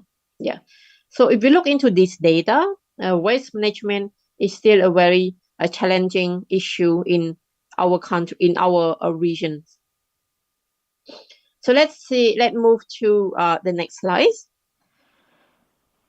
So yes, normally when we talk about waste management, we should focus on the 3 steps. So the first step is the separation at source. Mean waste should be separated by the user itself before it transport to the factories for waste separations or waste management. And the third step, we talk about the waste cycling. What should we do with those waste? So let me mention again. The first, we talk about waste separation. So how us as a user or consumer can participate to separate the waste, because if waste do not separate well at the source by the consumer, it will be very difficult to separate in the factories when everything is just mixed up together. And then once we separate all the different type of waste from the factories, so what should we do with those recycling waste to recycle and create a new life for waste? So that is a 3-step of waste management. So let's move to, in this presentation, maybe I will focus more on waste separations at source, which is still the main challenge in Asian country. If we talk about the waste separation factories, so far to my knowledge, we don't have any high technology or high practice in the waste separation factory yet. In Cambodia, I'm sure, but in in Asian, it's not to my knowledge yet. Okay. So now let's just see a small data on how the performance of each country in Asian that can separate waste at source. So this is a rating on 5. So through this data, we can see that Singapore is the best country that their people can help to separate waste at source. And then following by Philippines and Thailand, which is quite a good practice in Philippines and Thailand. And then for Malaysia, Vietnam is 3 out of 5, so it's quite average. And Indonesia is 2.5. I think you guys somehow practice the separation at source, but maybe not at a large scale or nationwide yet. And then Brunei, Cambodia, Laos, and Myanmar is still very beginning of separation at source. Okay, so based on this research, including the report, some that we use as a source of our research, and some the way that we have been conducted in Cambodia, we can identify actually 4 challenges for waste management in Cambodia, and I believe that this can be applied to other countries in Asian as well. But if some of you are interested to conduct a deeper research about the challenge on waste management in your countries, maybe we can looking into the opportunity to work together and do a proper surveys in your separate respective countries. So the 4 challenges that we identify, first is the lack of public knowledge and awareness about the waste management, including the method, the know-how, and the know-why.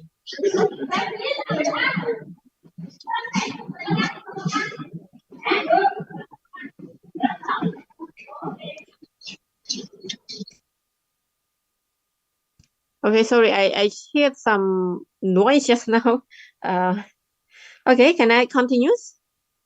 If I'm still connected with the Zoom. Yes, please go ahead. Okay. Okay, so the first is the lack of knowledge, know how and why we should sort waste. Secondly, is a lack of incentive, or we can see the motivations to motivate people to separate waste, or lack of policy and also enforcement. Third is a lack of infrastructures and facilities for separation at source. And fourth is the lack of collaborations and coordination among the stakeholders.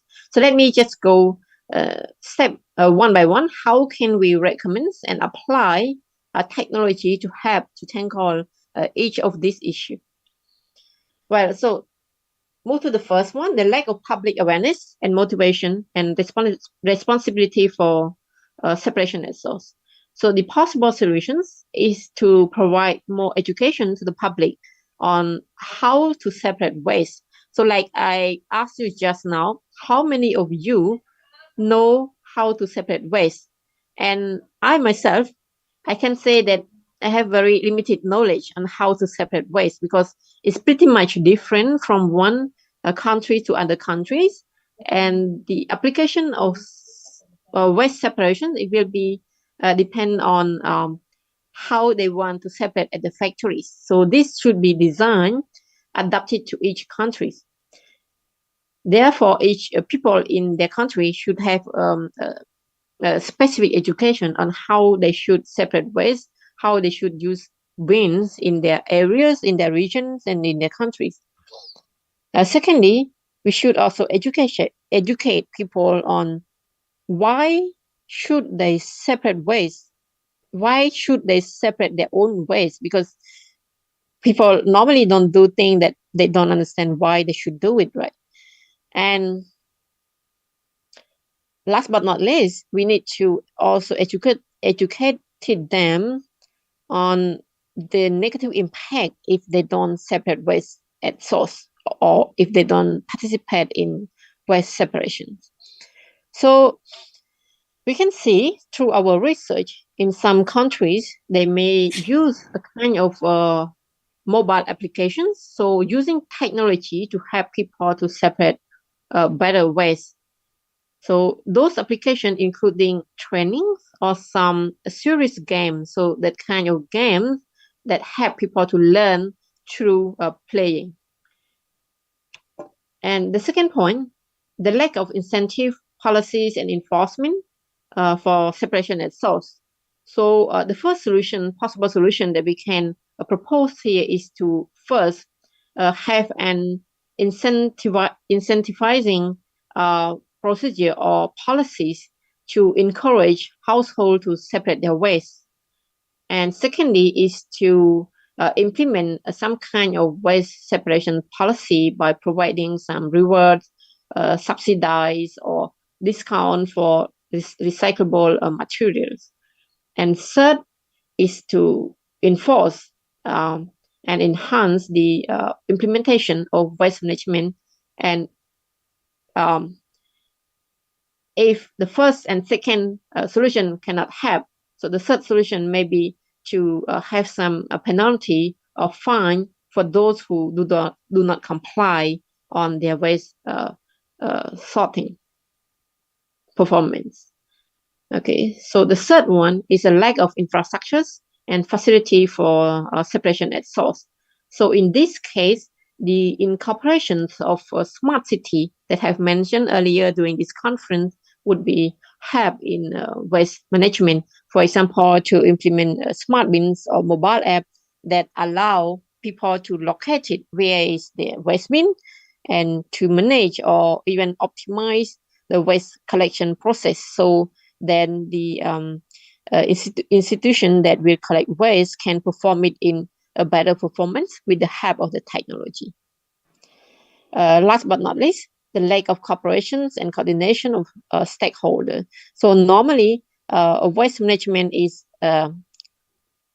require a participant from different stakeholders, including governments, waste management agency, but the most important thing is our people and community that should participate in this procedure to make it success in the regions or areas.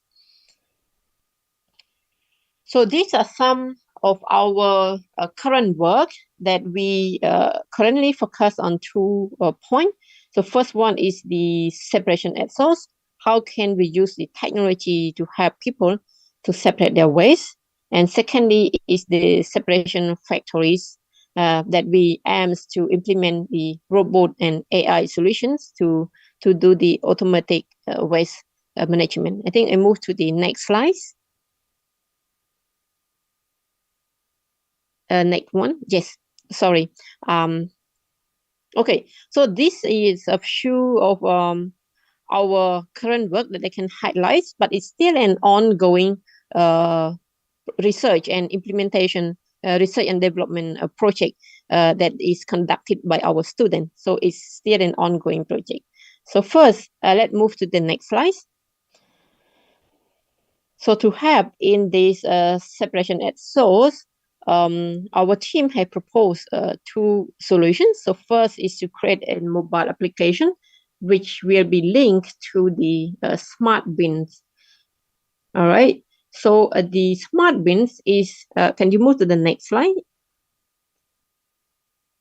So the aims is to create our own smart bin by using the IoT and AI-based solution. So first, the smart bin should be able to measuring the fullness of the bins so that they can alert to the waste collectors to collect that specific bins so they can optimize their collection times. Secondly is to provide a GPS location of the bins so that our consumer or users will know where the bins, where the nearby bins. And third is the most important thing. This smart bin should be smart enough to first identify the waste and measuring the quality and quantity of waste that putting by the user. So that means the user cannot put, for example, a bottle in the bin for plastic, or user cannot put plastic in the bin for organic waste. So this is the most challenging part in this process. But if this is successful, it will be have to almost automate the separation at source process. Can you move to the next slide? And previous one, sorry. Yes. So in addition of these smart bins, we also want to create a mobile application for our user. So these are the four main features of the mobile application, which is the first one. We will provide this separation guideline to our users, but not only the guideline. The second features, we want to provide some kind of games so the user can play for the entertainment, but at the same time, they will learn the knowledge of waste separations and get some rewards that we call it the green point. And the third one, this mobile application can help user to identify where is the nearest bins. And last but not least, the user can have in their pocket their green point and the incentive system. So by this green point, we can actually use to exchange some goods from our partners. So they may be able to use that green point to buy coffee from our partner store. Okay, can you move to the next slide? The last solution will be the most challenging one that we want to build waste separation factories by using robots and AI solutions, where the AI solution can detect the different type of waste, for example, to separate between plastic and your coffee cup, which is in papers. So this is the most challenging part that require research and development should be take much more time to implement this. But to my knowledge, I don't think that this solution have been implemented in Asian country, but some of the research have been conducted. Yes, so we here in Camtech, we participate into this research, and a group of our students is working on this project. So last but not least, let me just acknowledge to this my student group. So we have 5 students working in this project under the supervision of 2 lecturers, including myself. Thank you so much. I think that's all for my presentation, and here's some reference. Thank you. Dr. Sofia for the very nice and easy to follow presentation. Now we have a question and answer question. Here we already have one question. I will read it for you.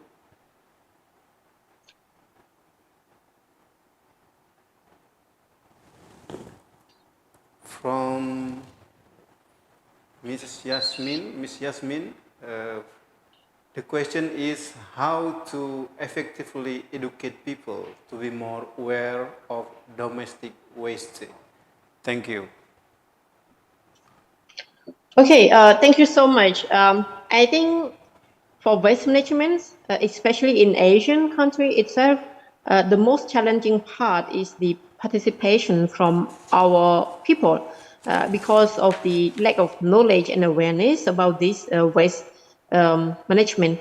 So I think the first thing we need to provide our people the right material and the simplify of the waste management. I think in some country they may want to separate waste into a lot of subgroup. So in that case, it will be difficult for our people to understand it. So simplifying the process of separate waste at source is the key. First is simplifying. Secondly is to provide the right material. For example, is to provide the right trash bin with clear descriptions so that they can do it easier. But third, that is what we want to do in our solution. So is to provide an application that can provide them guidelines, but not only guidelines, we also provide like a kind of gaming where people can play to learn, and then at the same time they will get some incentive. So in this case, we encourage our people to learn.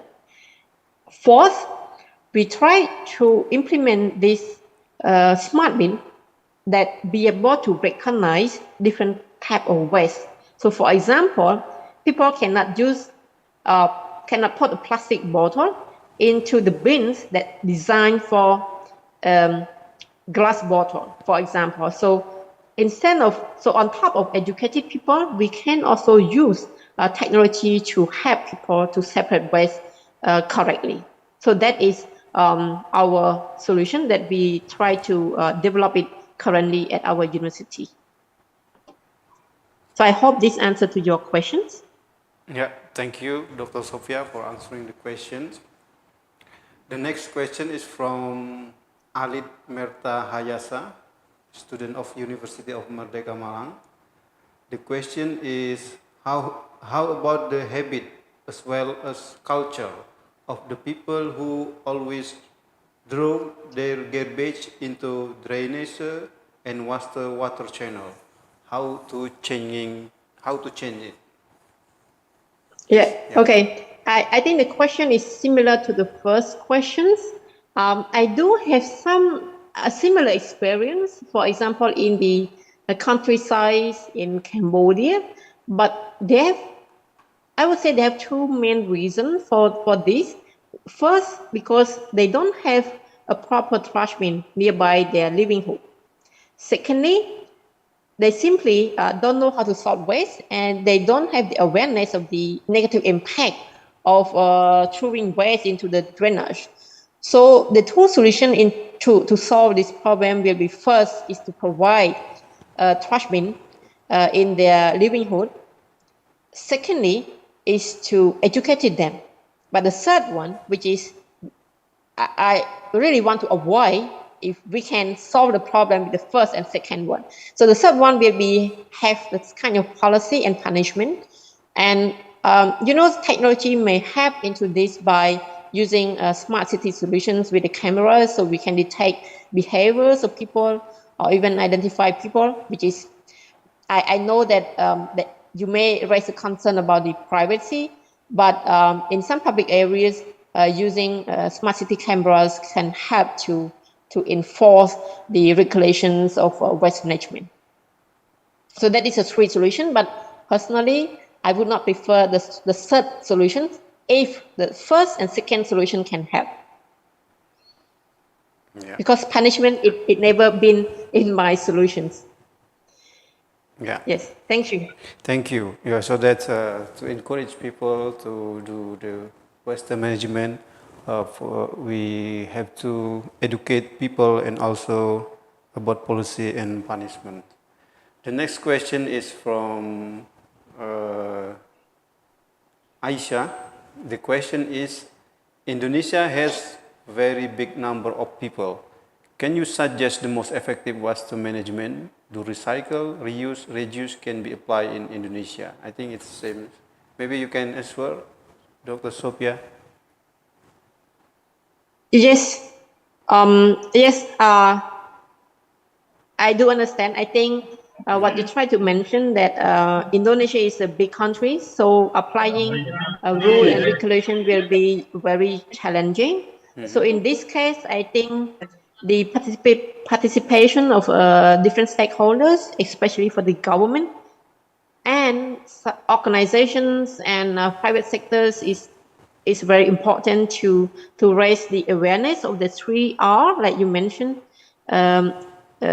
Reject, reuse, and recycle waste is the most important solution for waste management. So I think among the 3 steps of waste management that I have mentioned just now, separation at source, factories, and recycling, I think the separation at source is the most effective and the most, but at the same time, is the most challenging because that related to the performance of every single person in the city. And educated person, especially behavior, is the most challenging in every country in the world. Yeah, thank you very much for answering the question. I will read the last question.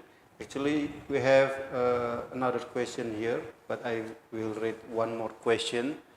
It's about the very important as part of water and rubbish problem in city, the AI technology for separation before the solid waste collecting. Where we can reach the more information of this technology?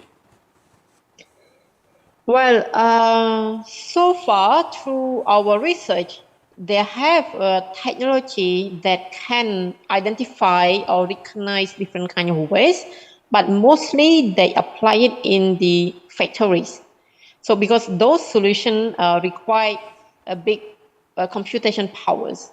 But for us, in our group, we want to take a challenge to create a smart bin stations that can actually identify and separate waste. So if you talk about the AI solutions that can recognize and identify waste, there have been a lot of people working on this, but the accuracy is still quite limited. So therefore, this is a challenge for us, and as an engineer, to trying to do research and development to this challenge also.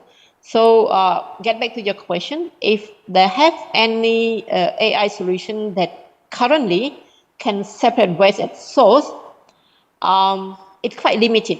I would say that it doesn't exist, but it's still limited, and I personally don't know if, to my knowledge, if any country have implemented this. So that's why we are trying to develop this kind of system in our university.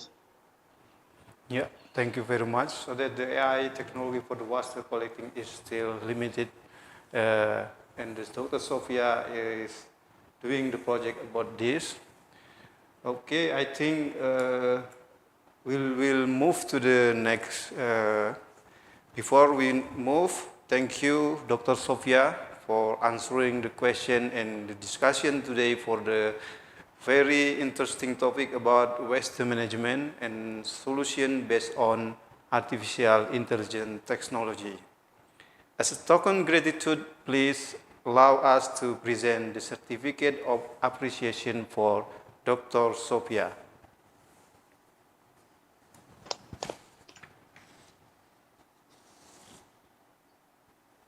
Thank you very much. Okay, thank you so much. Thank you. Now, we will continue with our third speaker for today's conference. Please welcome Professor Dr. Aris Roda Romayosa from Central Philippine University, Philippines. Professor Aris Roda Romayosa is the chairperson of the Department of Agriculture, Engineering, and environmental management of agriculture, research and environmental science of Central Philippine University. He graduated PhD from Bauhaus Universitat Weimar, Germany in 2017. She has published more than 20 articles in the reputable journal and conference proceeding, and one of the latest project by Professor Romayosa is the Blue Ocean Project funded by USAID. The title of her presentation today also about the waste management, the sustainability in the recovery of recyclable materials, the role of junk shop in Iloilo City, Philippines. Professor Romayosa, please, time is yours. Thank you, sir, for the kind introduction. So I'd like to share my screen now.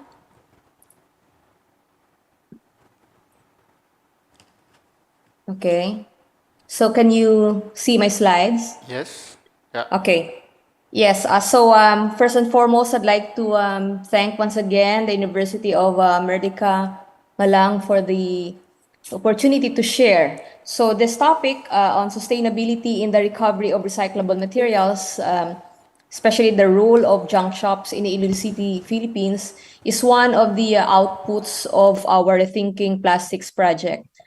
It's a 2-year project funded by the German International Cooperation.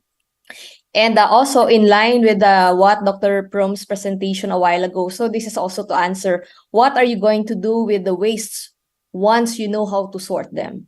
So that would also serve as a question to the 200 plus participants of this conference today.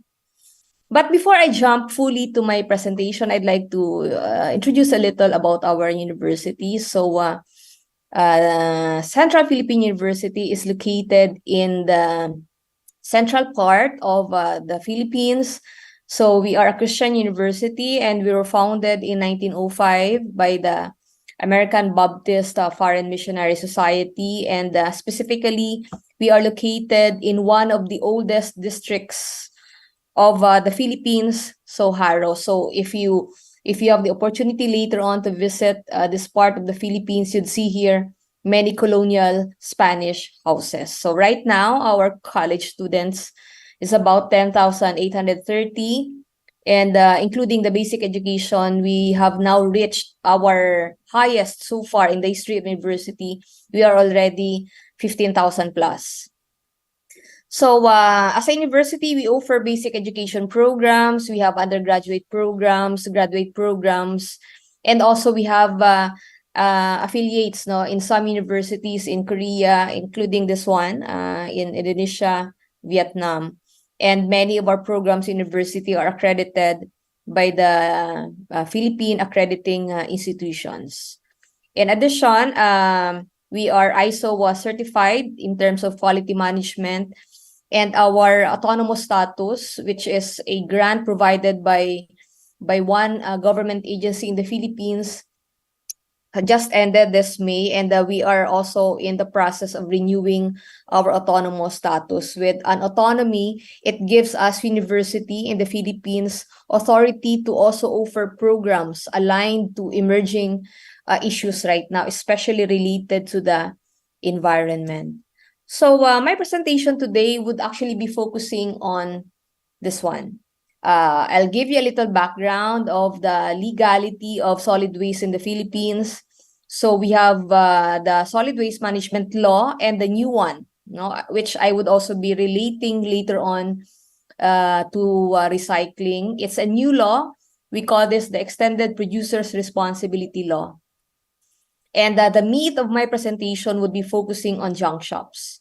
So if Dr. Pram's presentation focused on the entire waste management system, mine would be focusing on the latter part of the process. What are we going to do with all those materials? So I would be highlighting how recovery would be sustained, especially by the small junk shops here in Iloilo City. You'd also be shocked later on how much these junk shops are earning, and what would be the conclusions and the implications of our project. So a little background, more than 20 years ago, we have Republic Act 9003. The purpose of this one is to help us in the supposedly successful implementation of no segregation, no collection policy, a successful solid waste management. And just like Cambodia, the Philippines until now is also being challenged as to how we navigate solid waste management systems as compared to other developing countries like Germany, the US, Japan. So you would see quite differently this the scenario. And the latest that's happening in the Philippines right now is last year, we implemented this new law. We call this the Extended Producer Law. And the purpose of this law is to actually supplement and amend the purpose of the previous law, which I just mentioned a while ago. And under this new law, it is considered as an environmental policy approach and practice that would encourage plastic waste reduction. And like Indonesia, we are also surrounded by the marine, by the aquatic environment. And with this new law, we hope to minimize the generation of plastic wastes to our bodies of water. So under the Philippine law, the solid waste management framework, so the aim here is to adopt a systematic, comprehensive, and ecological program through reduce, reuse, and recycle. We also want to impose for acts in violation of any of its provisions, empower the informal sector, the need to create institutional mechanisms and incentives, and improve management and operation. So recycling, as the focus of my presentation, would be focusing on this specific framework. As we all know, solid waste is a big topic, and for our participants to fully understand what is going to happen at the end of the chain, so I will just be focusing on this one, to how are we going to improve the management and the operation. So there are so many terms related to solid waste management. I'm sure you've heard about dump sites. You've heard about leachate coming from the waste, electronic this electronic waste, sanitary landfills, nationally mitigating actions, solid waste management, biodegradable wastes, waste diversion, environmental education, social marketing. But in recycling, we focus on these four terms. We have reduce, reuse, recover, and recycle. Specifically, these two components. How do we sustain recovery? How do we sustain that the recovered materials would go to the recycling chain actors? So, what is recovery? If you talk about recovery, it actually pertains to the collection, extraction, or recovery of recyclable materials from the waste stream for the purpose of we want to recycle them. We want to generate energy, or we want to produce a product suitable for another use.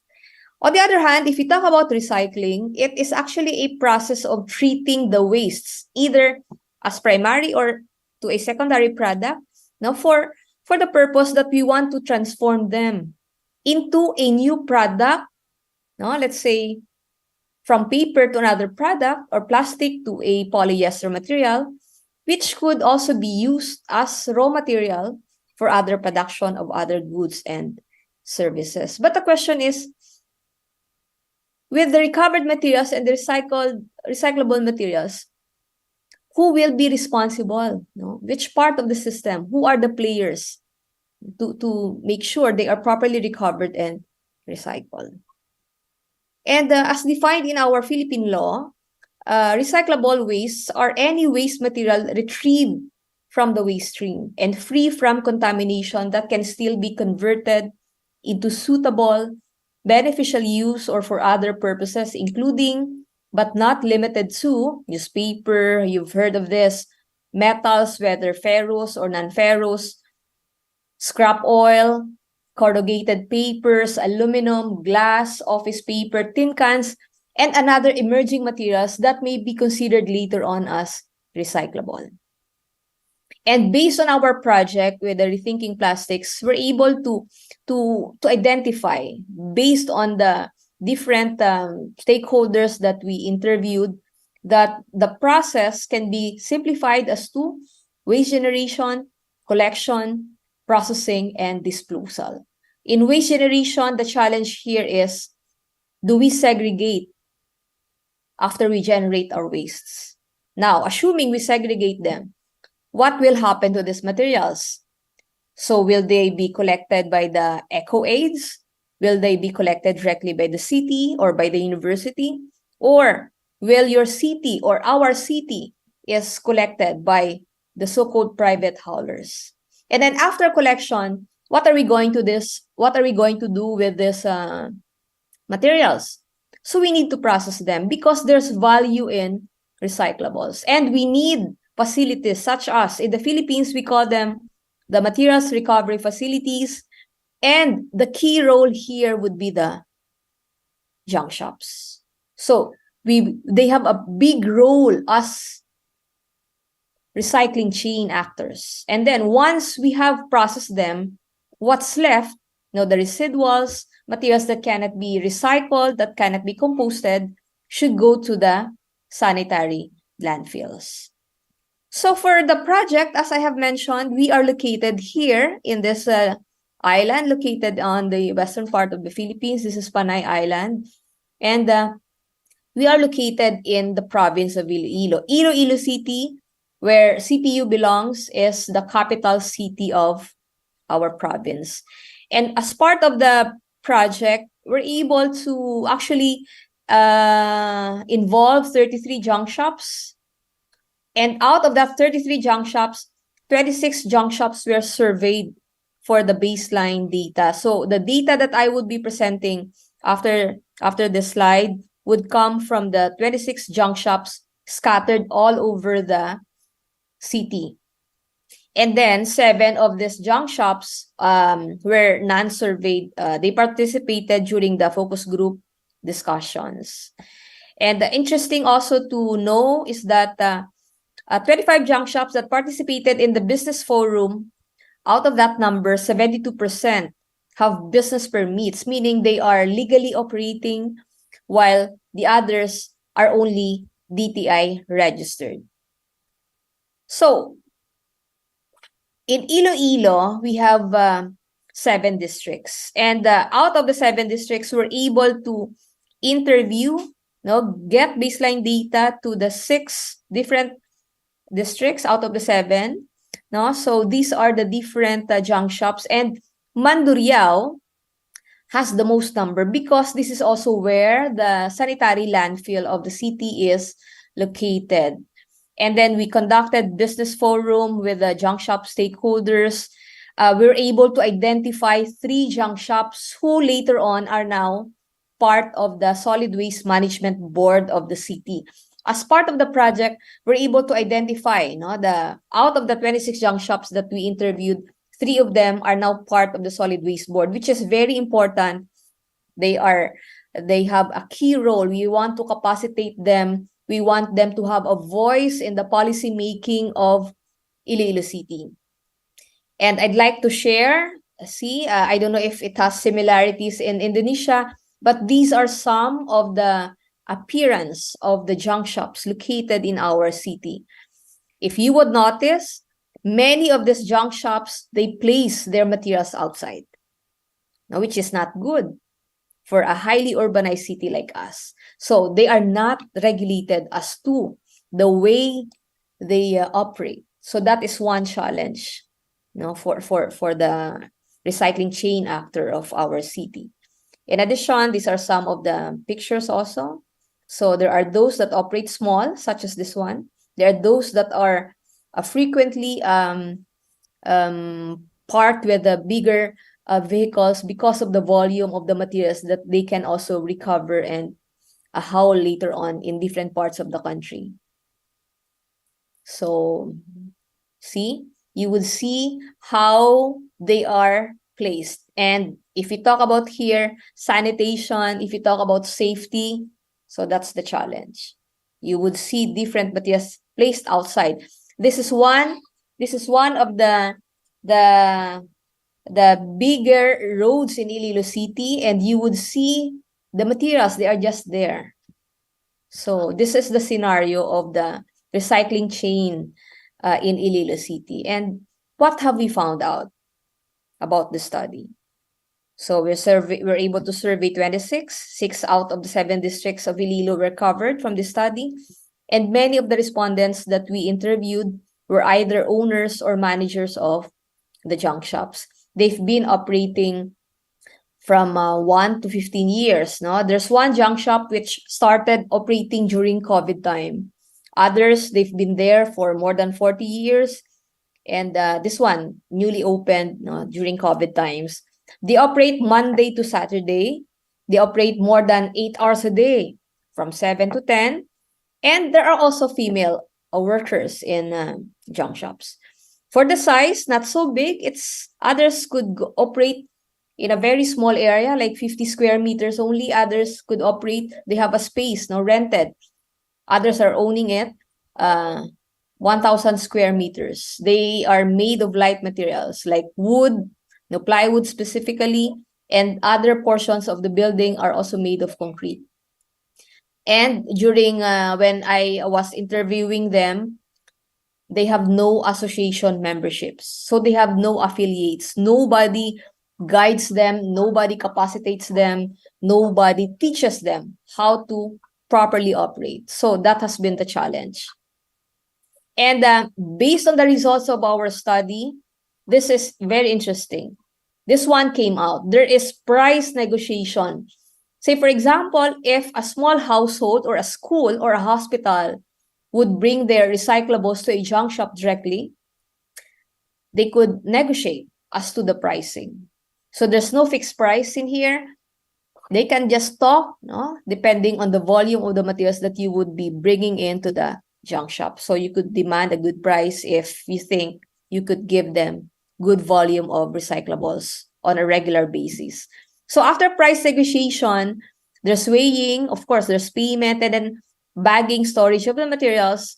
Others are sorting it, cleaning it, and then after being cleaned, it would be bagged and stored. And then for the smaller junk shops, they would bring them to the so-called consolidators. Consolidators are the bigger junk shops.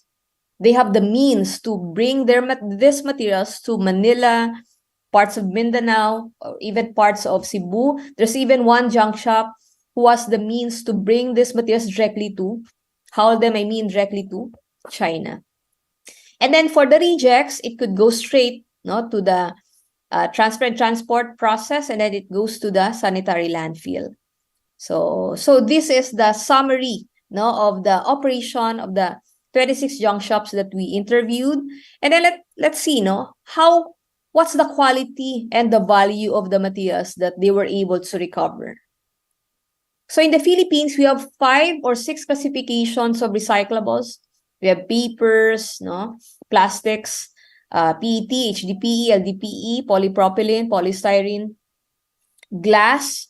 We have the ferrous metals, tin cans, and the galvanized irons. And then for the non-ferrous, we have here the aluminum, copper, brass, and of course, electronic wastes. So these are the value that I use, $1, $1, that's about 55 pesos, and the 14,990 Indonesian rupiah. Now, which do you think has the highest value? So according to our data,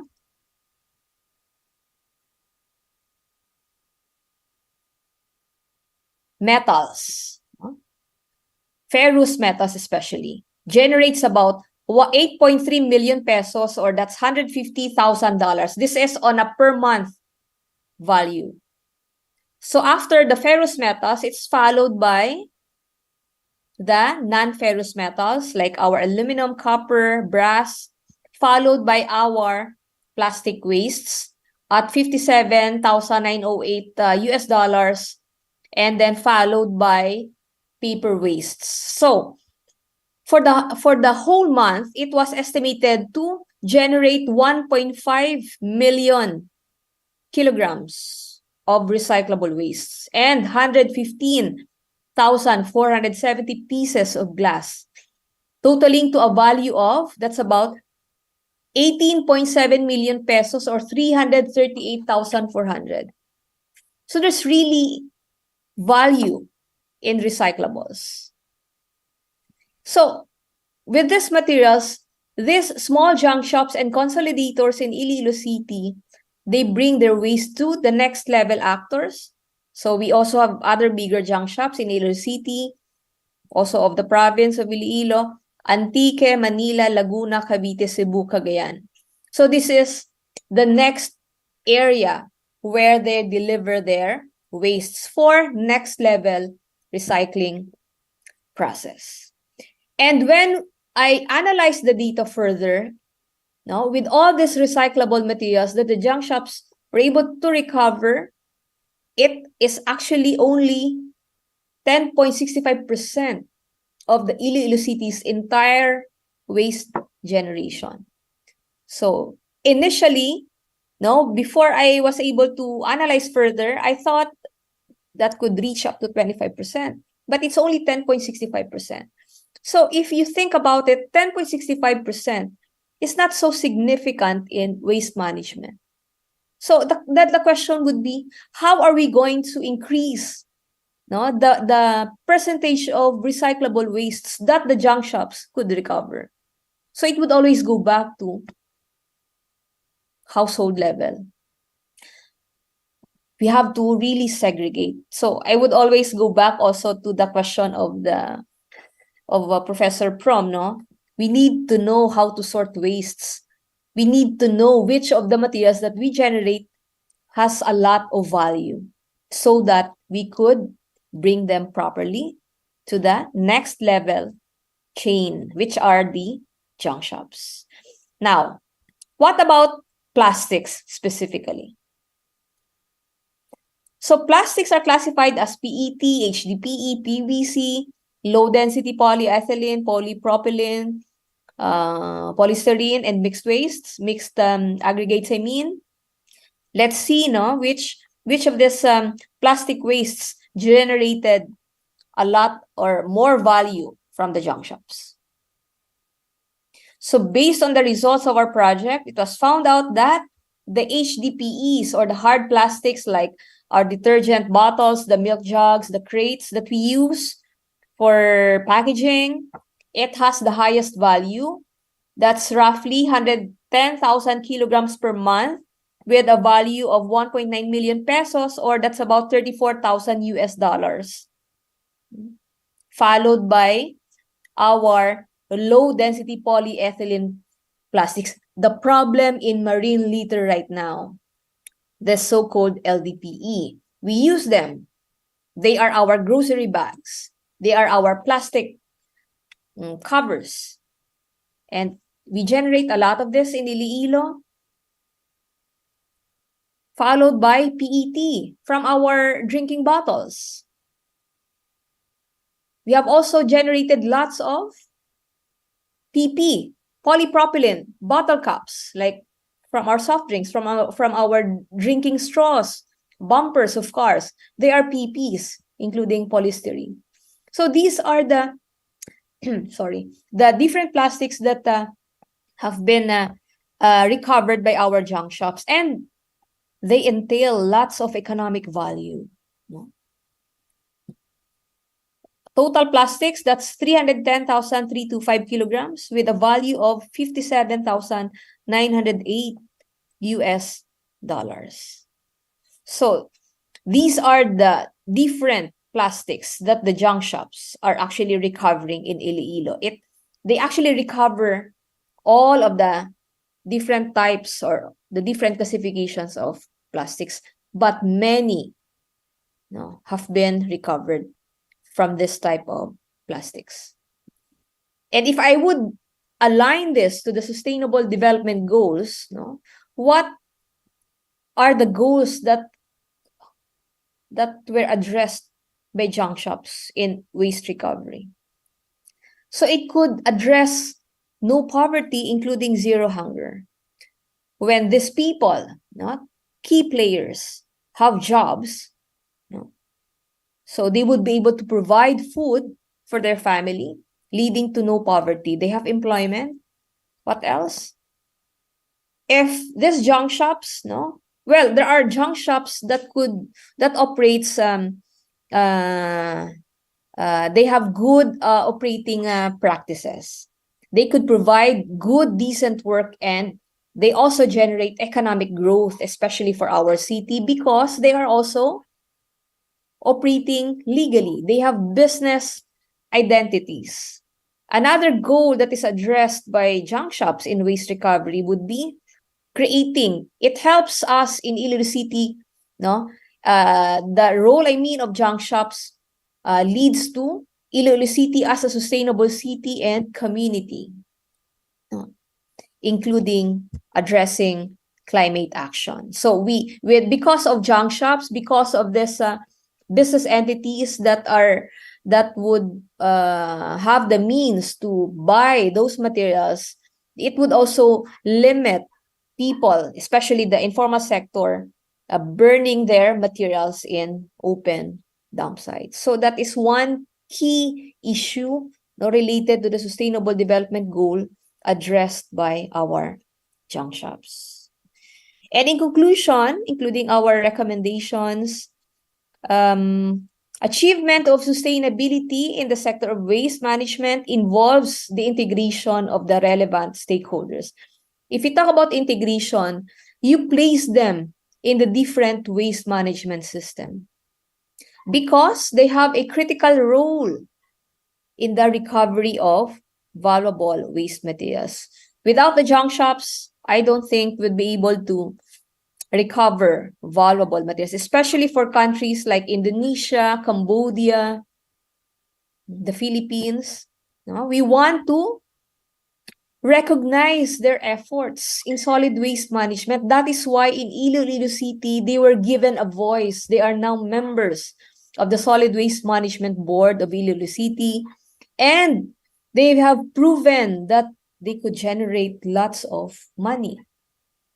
How much more if the solid waste management system from generation to collection are properly in place? They could definitely generate or recover more than 10% from the current value that they are doing. And with the junk shops, with waste recovery through our junk shops, SDGs 1, no poverty, zero hunger, decent work and economic growth, sustainable cities, including addressing climate action, may be achieved. And the next level, recovery and processing, are dependent on the availability of technologies and higher players, which is true. In fact, these junk shops, when we were interviewing them, they would have wanted to have industries in our island instead of bringing the materials in China, in Manila, in Cebu, because it also entails them a lot of cost. So we hope also that our national government could also institute recycling centers in different parts of the country so that it would readily address processing of these materials. And the city government can create a monitoring matrix for business permitting, operation, and amount of waste recovered. So there's right now, even the government agencies in our city don't have the exact value of the volume. And with this project, we're able to see the real picture of the role of junk shops in the solid waste management system. And talking about their placement in the hierarchy, according to, this was adopted from Wilson et al. Study, the junk shops that we interviewed, mostly medium and small junk shops, big junk shops are in the middle part of the hierarchy. So, which is very significant. So, because they are in the middle part, they have the means to pre-process their material. the problem would be here at the top because many of these big players are found outside the island of Panay. And the analyzed data that we have here will be considered in our continuing activities. Now, with the Clean Cities Blue Ocean project, we are now on phase 2 of the project. We will be applying the same mechanism that we did for the GIZ project. We want to reach out to more junk shops in the city. We want to pilot more barangays, wherein these barangays would be able to be connected directly to the junk shops so that there is direct movement of recyclable materials. We want to strengthen the dialogue on the efficiency and mechanism of the recycling chain actors of the city. And in order to move forward towards a circular economy, more focus shall be made during sorting, collection for effective and high recovery of materials. The sustainable recovery of valuable wastes will help in creating a so-called circular economy where resources are maximally used, waste is avoided, and the life cycle of products are increased. So this would be my last slide. Thank you very much, and good day, everyone. Thank you very much, Professor Romayosa, for the very informative presentation. Now I will open the discussion session.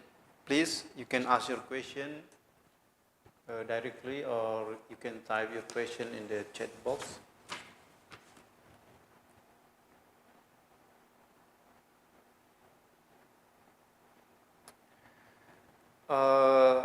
We have a question here from Alit Merta Hayasa, student of the University of Merdeka, Malang. In your presentation, you are mentioning that the final disposal site is the final solution for the SWM. Mm-hmm. Based on our experience, there are a big problem in managing SLFS due to minimum of knowledge of the SLF management, especially related to highest volume of the garbage dumped to the SLFS. Yeah. Based on your experience in Philippines, how and what is the key success for factor of the SLFS management? Okay. Thank you, Alit, for the it's a very important question because we are all challenged, right, by what are we going to do with waste once it reaches sanitary landfill. So the key here really is segregation at source. Once we have sorted, because materials have different characteristics. And what's happening now, also in Iloilo, there are still biodegradable waste that would be mixed and goes to the landfill. And it would create smells that are so pungent, it undergoes fermentation, and it also shortens the life of a very expensive landfill, when in fact, landfill should only be accepting residual wastes. So the most important is go back to sorting at home. And after sorting, we have to make sure collection is done also on a segregated manner. Because once households have segregated them, sometimes these materials that have been separated would be mixed again in garbage trucks. And then that goes directly to the landfill, creating more problems, especially the smell. So, too many wastes cannot be handled by the sanitary landfill. We have to get only materials that should be there, which are only the residuals.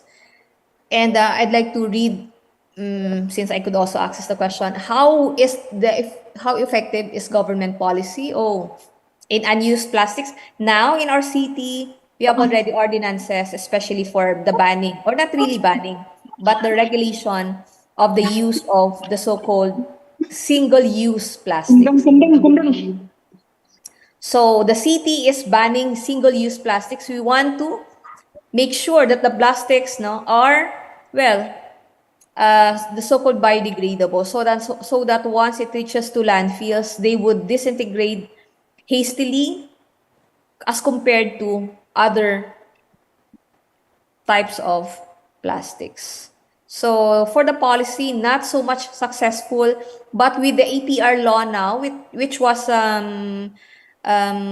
implemented last year only, we see big companies such as Coke, Nestle Philippines doing their job in helping the recovery of plastic waste. In fact, this is the component of our project with USAID right now, Clean Cities Blue Ocean. Last January, I did riverine waste analysis. The first time that we did, now we were able to analyze, we audited different types of plastics that were trapped in the 2 creeks in Iloilo City.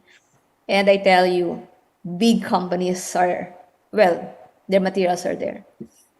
So interesting. Yeah. Thank you very much for answering the questions. We have one more question here from Maraming. Yeah, Maraming from, also a student from University of Merdeka, Malang. You want to know that society health issue around the junk shop, especially in your province, Iloilo. Okay. Yeah. Yes. When I individually, I'm so particular, when I conduct projects. It was actually, imagine, I conducted this during lockdowns. And during that time, especially PET plastics, the straws, they did not, some of them, they did not collect because of, health issues.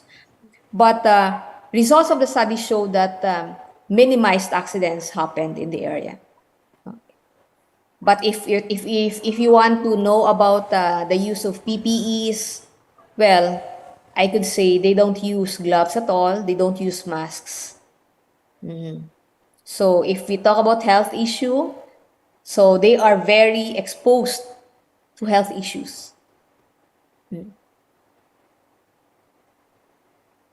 And the government, the city government, so far as I know, has not been doing anything related to the regulation as to safety of the workers in this kind of business entities. So that's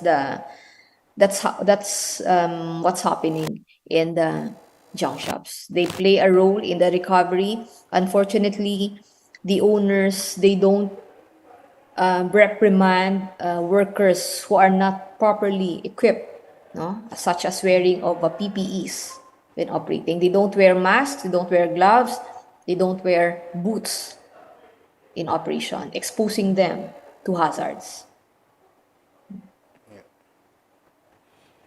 Yeah, thank you very much for answering the question. I think we have the same issue here in Indonesia. They have a healthy issue. The government not really involved in the process of junk soups management, also about the healthy as well. All right. Sorry, Professor, may I answer one question? I think I saw one question here. Yeah. From Please. Explain the positive impact of the existence of junk shops on the environment. Yes. Yes, please, Okay. Professor. Yeah. Yes, very positive, because without them, no entities would directly be recovering these materials, especially for countries like us, that has similar social inclination. So they play a significant role in protecting the environment, such as I've mentioned, in addressing SDGs, climate action, making sure we create sustainable cities and communities.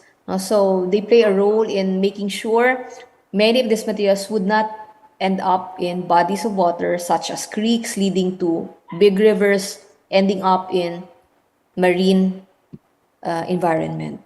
leading to the so-called issues right now in the Pacific Ocean garbage patch, like also Indonesia. So there's so many plastics right now, but with junk shops, no, it's just like 10% only at the moment. But if we continually capacitate them, strengthen their role in the system, then I believe this impact would continually increase. So especially now that we have the extended producer law, so the big companies now would have an idea that these are the volume of the products that ends up, specifically their own brand, that ends up in creeks, in junk shops. So very positive impact to the environment.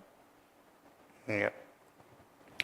Yeah, thank you very much, Professor Dr. Aris Roda Romayosa, for very informative discussion about the role of junk soap in the management, in the waste management in the Philippines.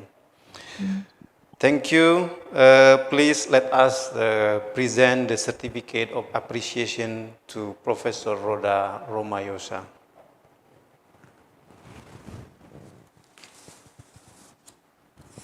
Thank you. Thank you so much for Thank the you. opportunity to share our output, and I hope the students here, those who are aligned to environmental studies, would proceed also to this sub-discipline in Yeah. waste management. We need more technical people to Yeah. help us Yeah.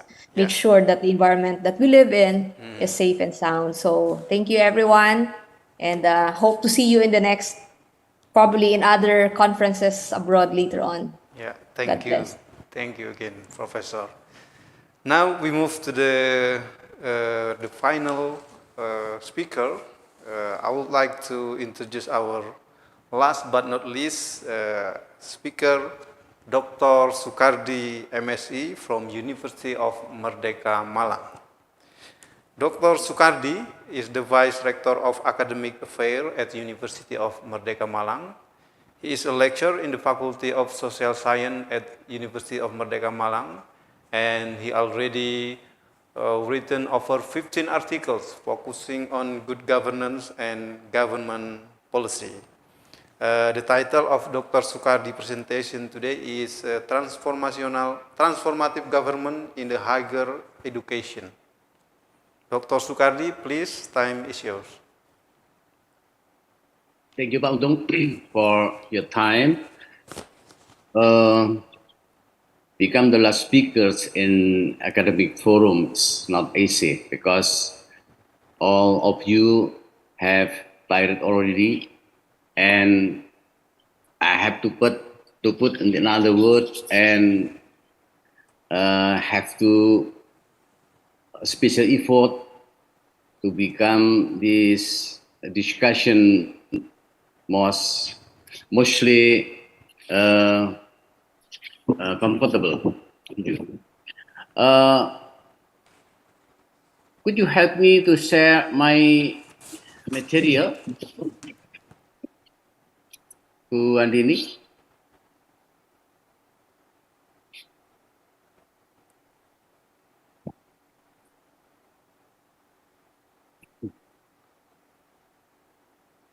Bu Andini already here, Pak Untung?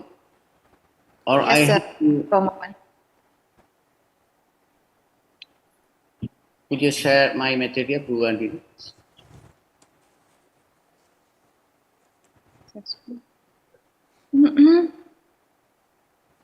Yeah. Thank you.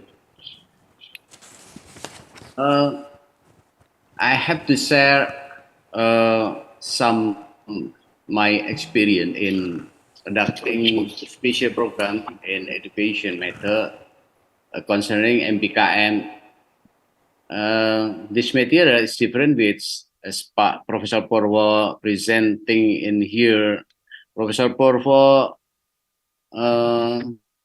share with us concerning giving deep reflection in doing how greening political science has become the battle of scientific world in his experience.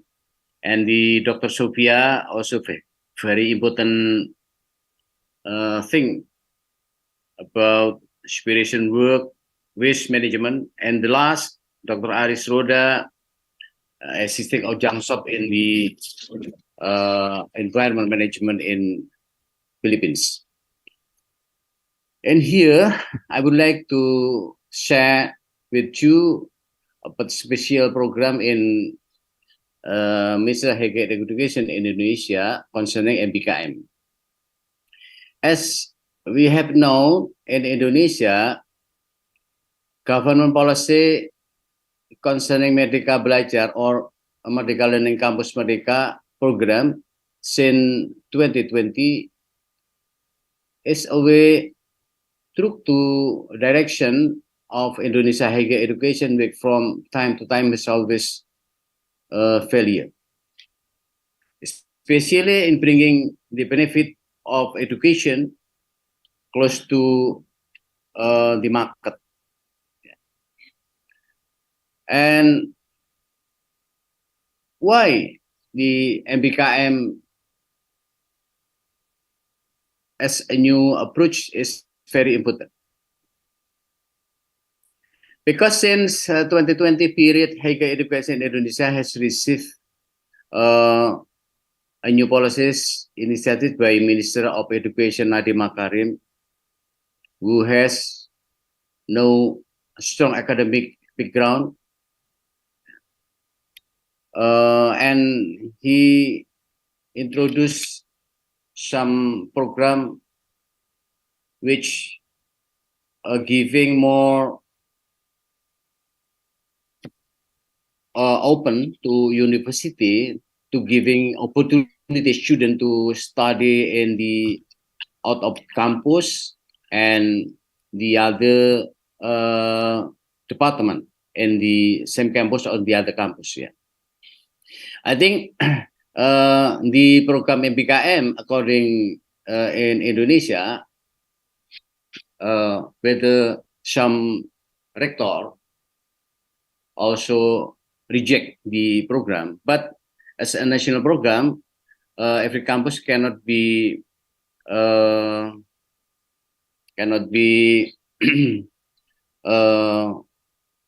other opportunity to choose the other alternative here. So mostly campus in Indonesia have to receive the program MBKM for this academic affair. In this material, I divide the material into 7 points. How MBKM working, and the second MBKM flagship as initiated by the government, higher education core policy guide, and national current MBKM, the way to go, and how Unmer Merdeka University experience in immersing MBKM into the curricula, and student immersing in MBKM, and the last, my experience in getting the grant from the government. Next.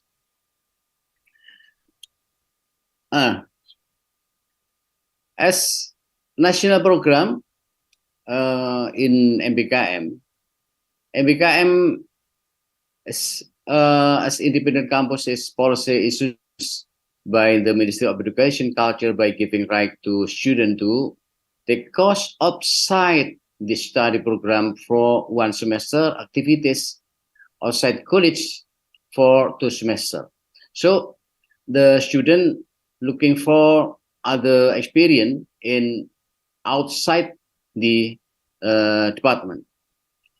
And the next, universities are given the freedom to provide independent campus activities that suit the need and interest in the student. Okay, there is 9 flagship program MBKM Indonesia that's now run in national policies. One is namely certified apprenticeship, and the second independent student study and teaching outside campus, and four Indonesia International Exchange, Indonesia International Student Mobility Awards or ISMA, and five student exchange, six building village. This is similar with thematic KKN in local term. Next, human project, research, and the last is entrepreneurship. Mostly the program MBKM actually giving student to looking for new experience, and they have to face with new challenge in the field. Why mostly student necessary MBKM in Indonesia according to the regulation?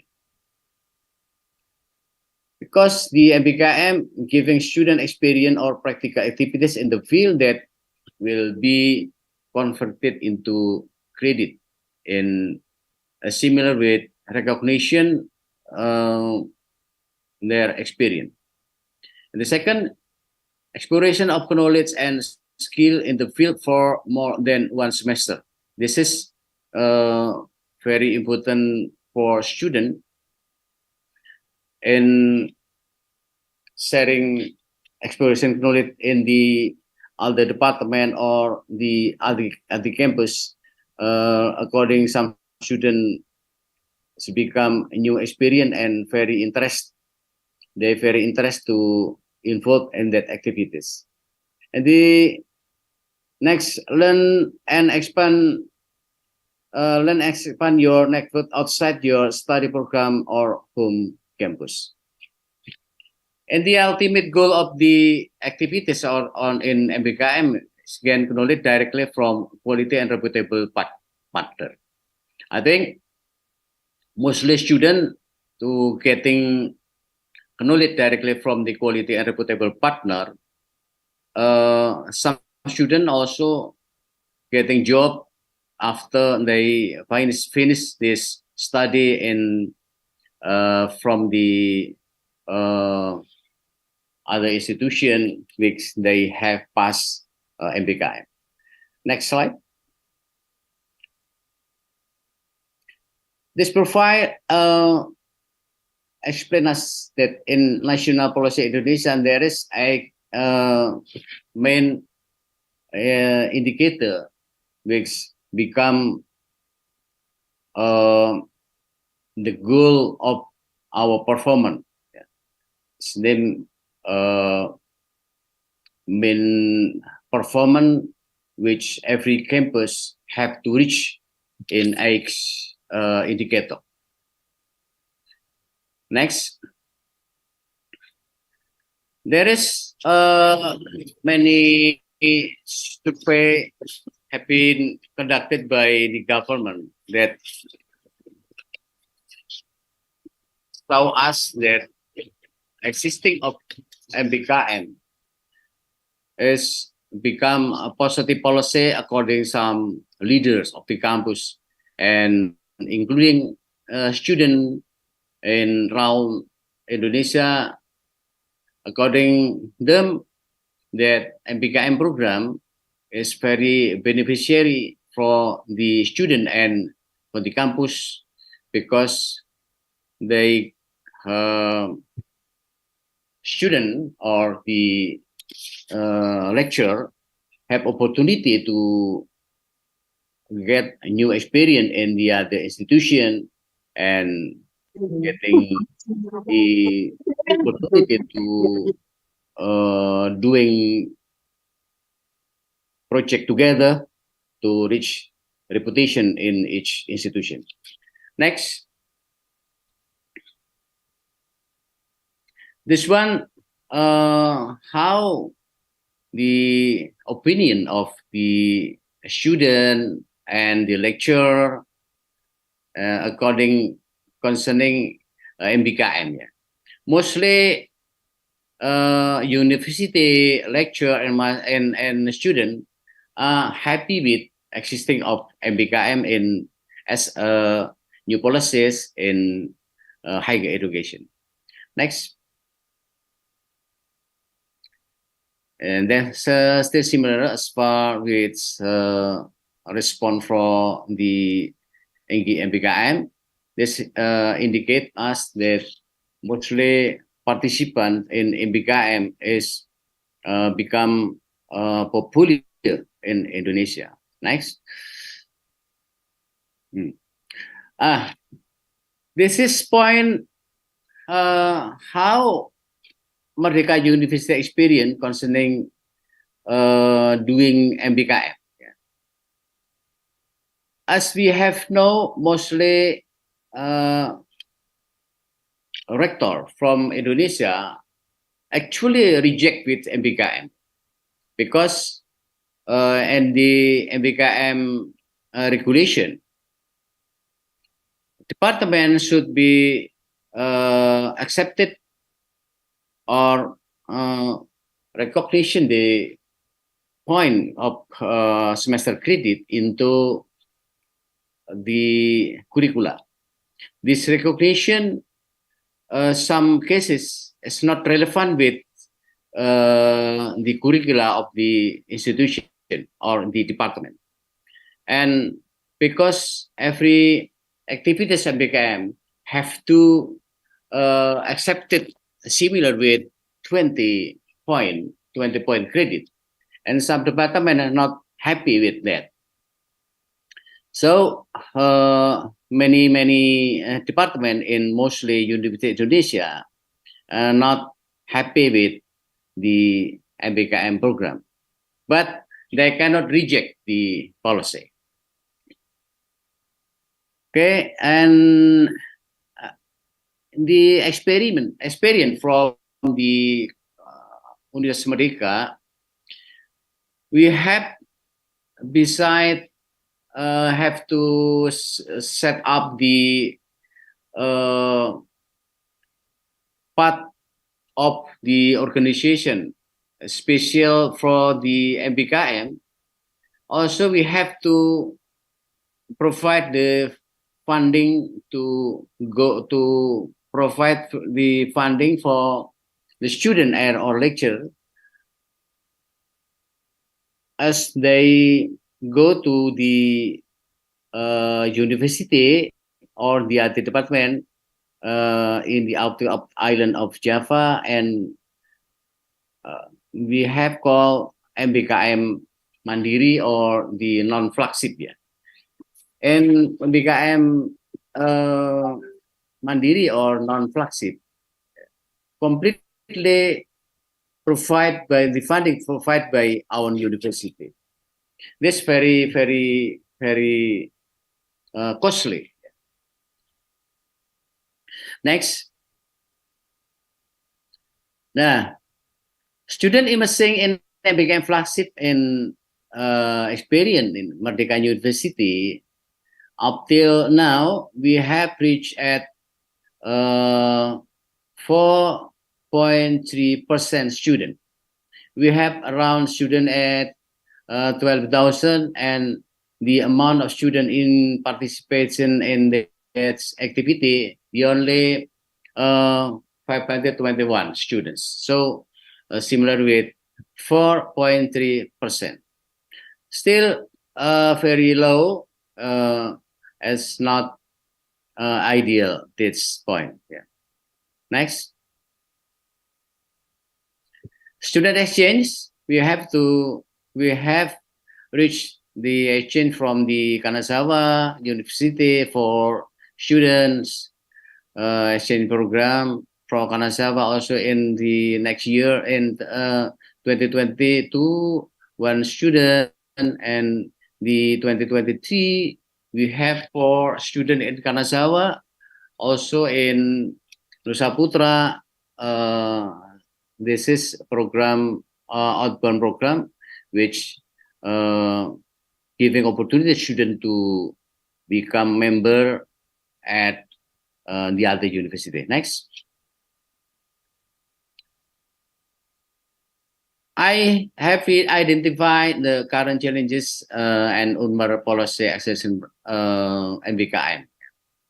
The first, we have to establishing guidelines for the implementation of MBKM and recognition convention.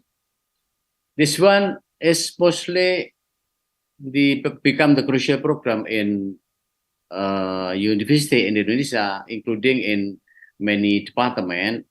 And the second is initiation of the establishment of the UNMER Malang MBKM Management Unit. And we have to provide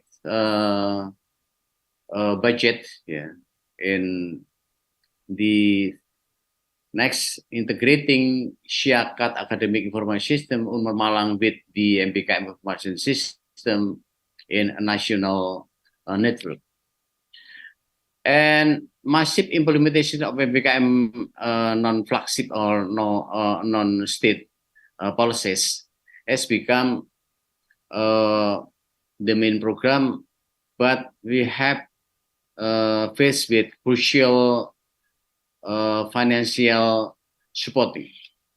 And the last is optimization of the entrepreneur program, which this program actually has become our main program, or become the competition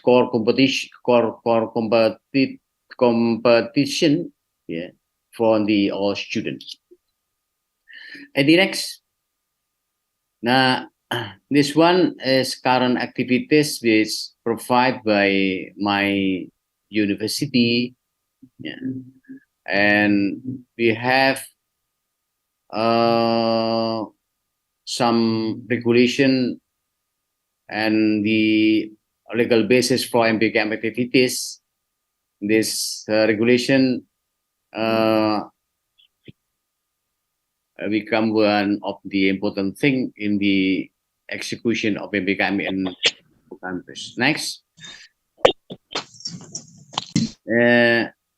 At the right now, we have to integrated MBKM management information system and the Syakat. Syakat is similar with academic system information, and the application implementation and the all application based on my requirement to support in decision support system in our management. And the next, this one also my experience in MBKM in increase graduate competitiveness. Many activities we have already conducting in some moment, and many students involved in these activities. Also, we have the funding body from the national program for provide MBKM also. Next. Next. Nah, this one is my experience become winner from the Ministry of the Education and Culture for improving the performance of my MBKM in my campus.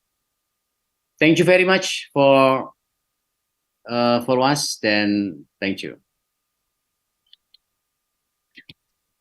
Yeah, thank you very much, Dr. Sukardi, for this presentation about the independent approach learning in the higher education experience from University of Merdeka Malang. Now we have a discussion session for the presentation from Dr. Sukardi. Please, if you have any question, you can ask directly, or you can type your question in the chat box.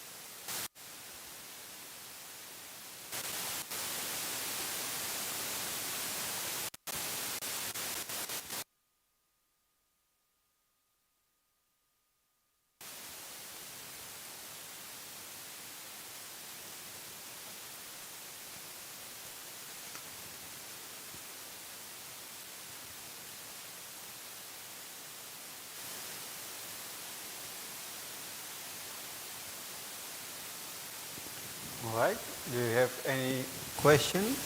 I didn't see any questions so far.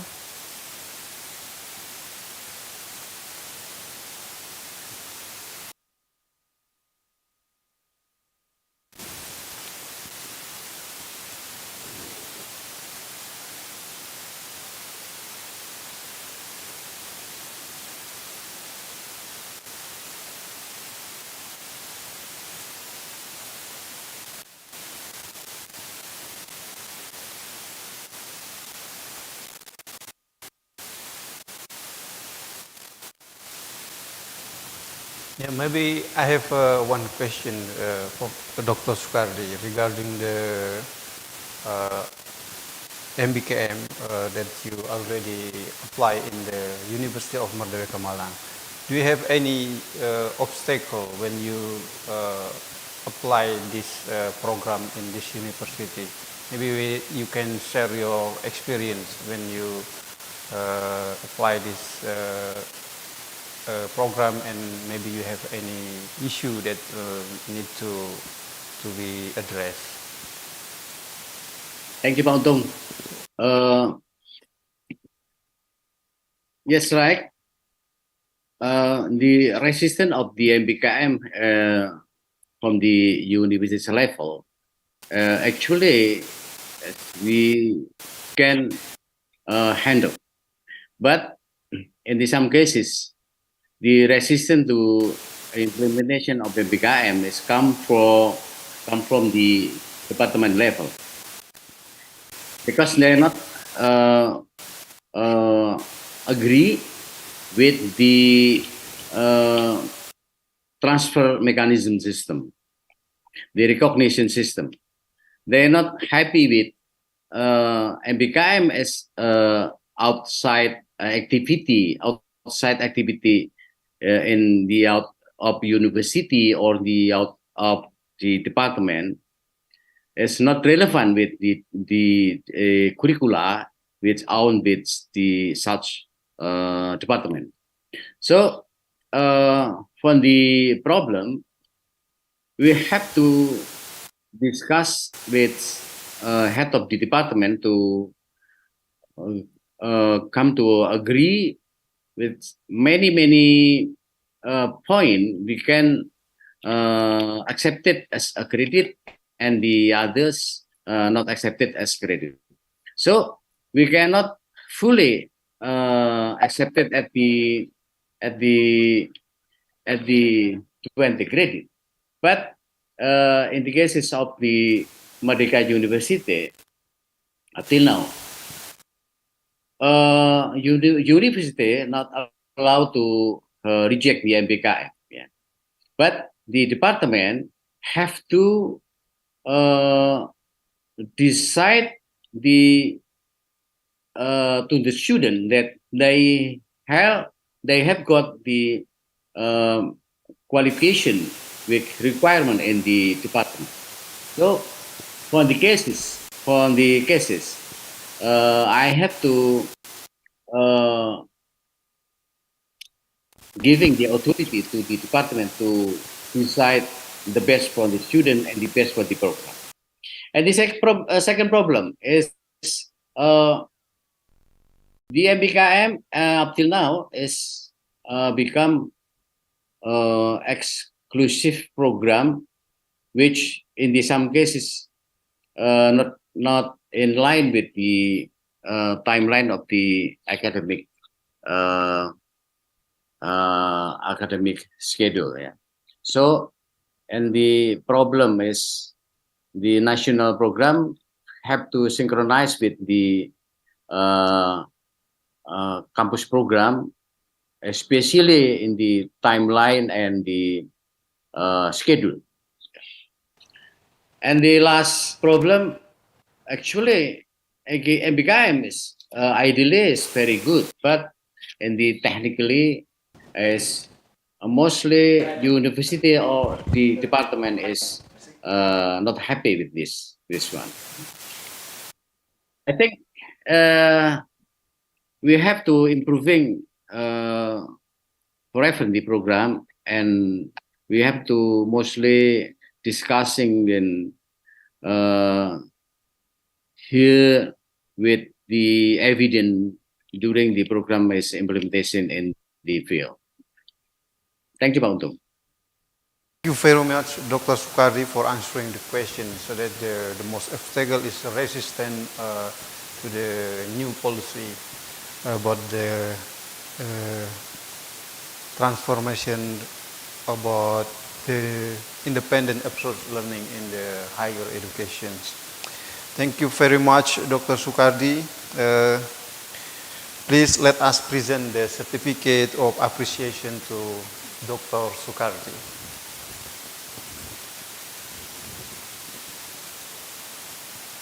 Thank you again. All right, what was an exciting discussion we have today. We already discussed various topics today, ranging from the green politics, waste management, and also transformation in higher education. Unfortunately, we have limited time to discuss all issues today. In case still there are remaining questions that have not been discussed, you can directly contact our speaker for further discussions.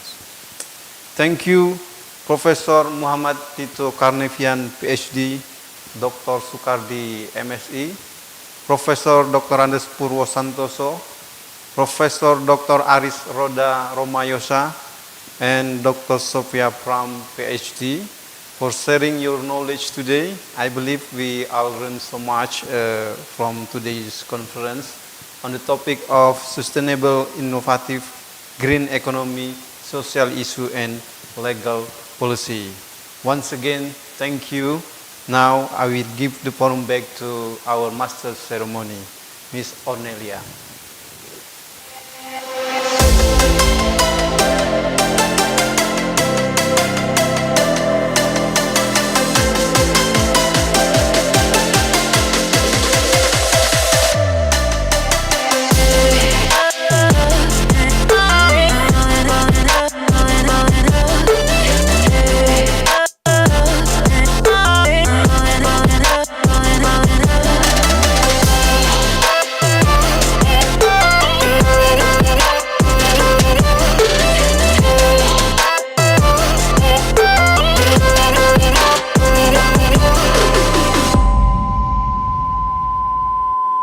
Okay, thank you, Mr. Untung Manara.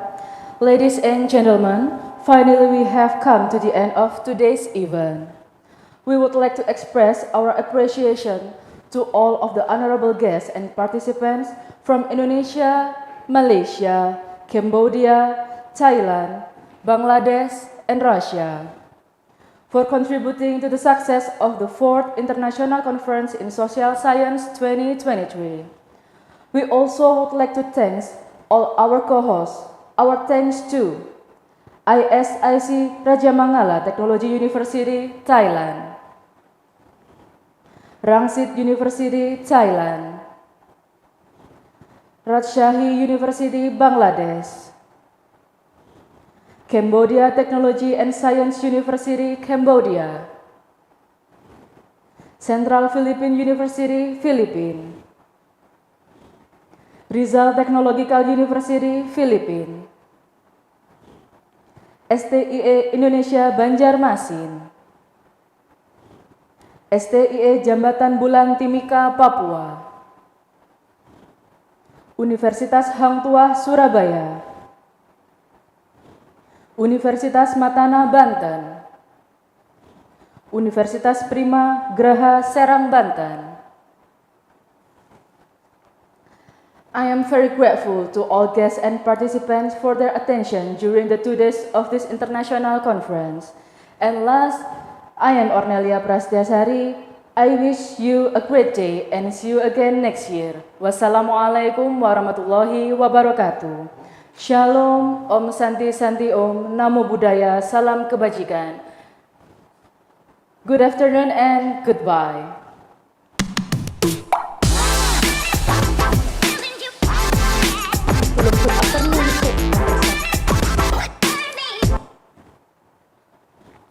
For information, for all the online presenter, please join us in 1 hour time in the breakout room. The parallel session will begin at 12:30 p.m. Thank you.